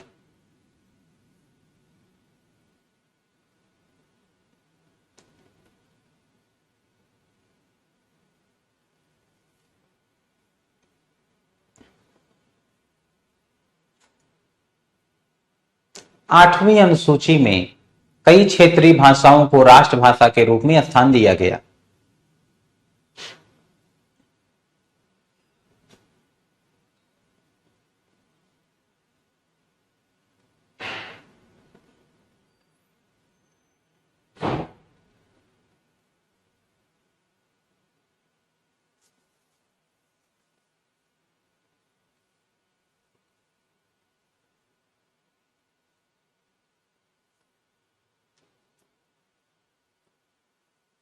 यहां तक कोई डाउट हो तो बताएं।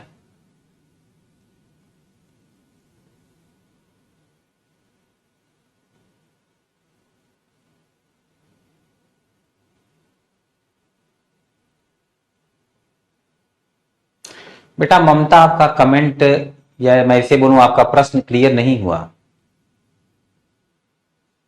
फिर से कहें क्या कहना चाहती हैं?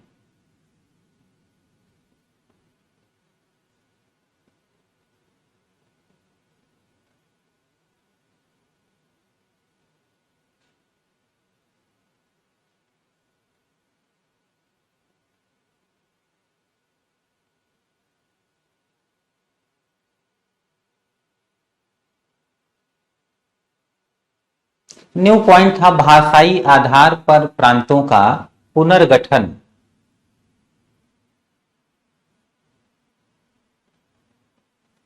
यहां तक किसी और को कुछ पूछना था?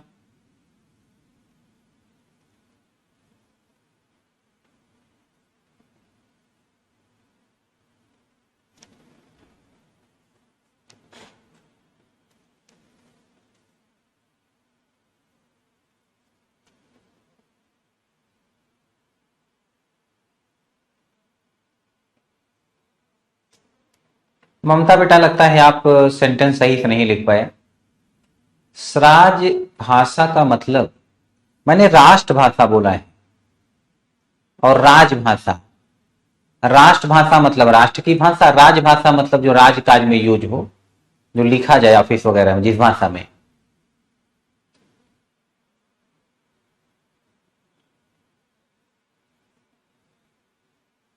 हाँ साधना बेटा, बिल्कुल इस पर मैं विचार करूंगा।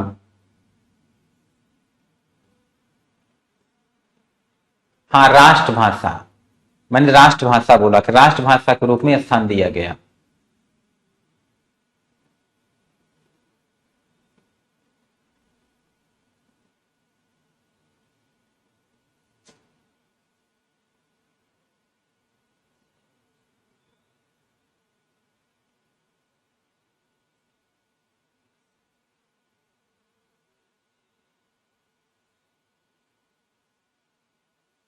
नहीं अरुण बेटा, आवश्यक नहीं है कि दोबारा आप नोट बनाएं, आप पढ़ते जाएं, अगर कुछ एक्स्ट्रा चीजें मिलती हैं तो उसको आप अपने नोट्स में ऐड कर लें, ये करना पड़ेगा। अच्छा अच्छा, ठीक ठीक ठीक, मनीषा बेटा आपने क्लियर कर दिया। ममता, मनीषा लिख रही है कि ममता जो है सह राजभाषा लिखना चाह रही होंगी। बिल्कुल बिल्कुल, यही लिखने का प्रयास होगा, सह राजभाषा। तो मतलब एक तो राजभाषा हो गई, दूसरा सह मतलब सहयोगी सृष्टि, सहयोग के लिए सह राजभाषा, या साथ में उसको भी स्वीकार किया गया, ऐसे समझें कि साथ में हिंदी भाषा तो राजभाषा के रूप में स्वीकार की ही गई। नहीं, हिंदी भाषा को जो है, हिंदी भाषा को राजभाषा के रूप में स्वीकार किया गया, बट इंग्लिश को भी स्वीकार किया गया, ताकि हिंदी भाषा के समर्थक भी संतुष्ट हों और अंग्रेजी भाषा के भी। सह राजभाषा मतलब साथ में, इसे भी 15 वर्ष के लिए ही किया गया था, बाद में आगे बढ़ा दिया गया। हाँ बिल्कुल बेटा कर सकते हो, 9:30 बजे के बाद मुझे कॉल कर सकते हो।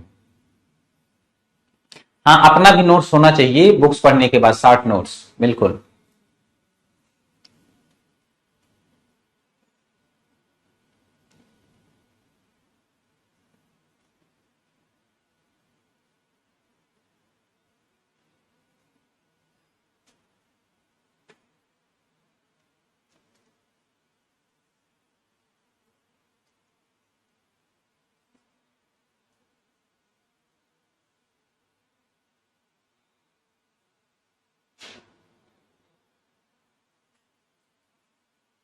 अब तो बेटा ज्यादातर इंग्लिश लैंग्वेज में ही काम हो रहा है। आप कोर्ट में देखो तो इंग्लिश भाषा, अन्य स्थानों पर इंग्लिश भाषा।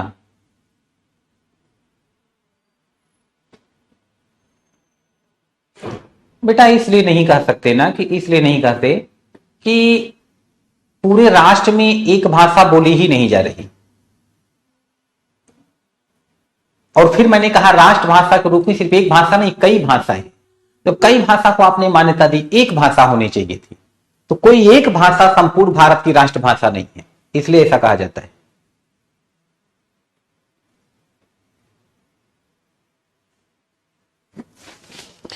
राष्ट्रभाषा का मतलब एक भाषा ऐसी हो जो पूरे राष्ट्र में बोली जाए, तब तो ठीक है। भारत राष्ट्र में कई भाषा है जो भारत में बोली जाती है, वही हो गई विविधता में एकता, विविधता में एकता। वरना एक भाषा ऐसी होनी चाहिए थी जो संपूर्ण राष्ट्र में बोली जाती। तो चलिए बच्चों, आज यहीं तक, आगे की बातें कल के क्लास में लिखवाऊंगा। कुछ कार्य करने हैं इसलिए थोड़ा सा पहले छोड़ रहा हूं। कल के लेक्चर में यह सब लिखवा करके फिर मैं नेक्स्ट टॉपिक पर बढ़ जाऊंगा। तो आज यहीं तक, बहुत बहुत धन्यवाद। अरुण बेटा, मैं नेशनल हेराल्ड पर विस्तार से चर्चा कर दूंगा, अभी उतना समय है नहीं। आपने मुझे लगता है पहले भी इसे पूछा है, तो कल की क्लास में मैं इस पर भी डिस्कस कर दूंगा। धन्यवाद।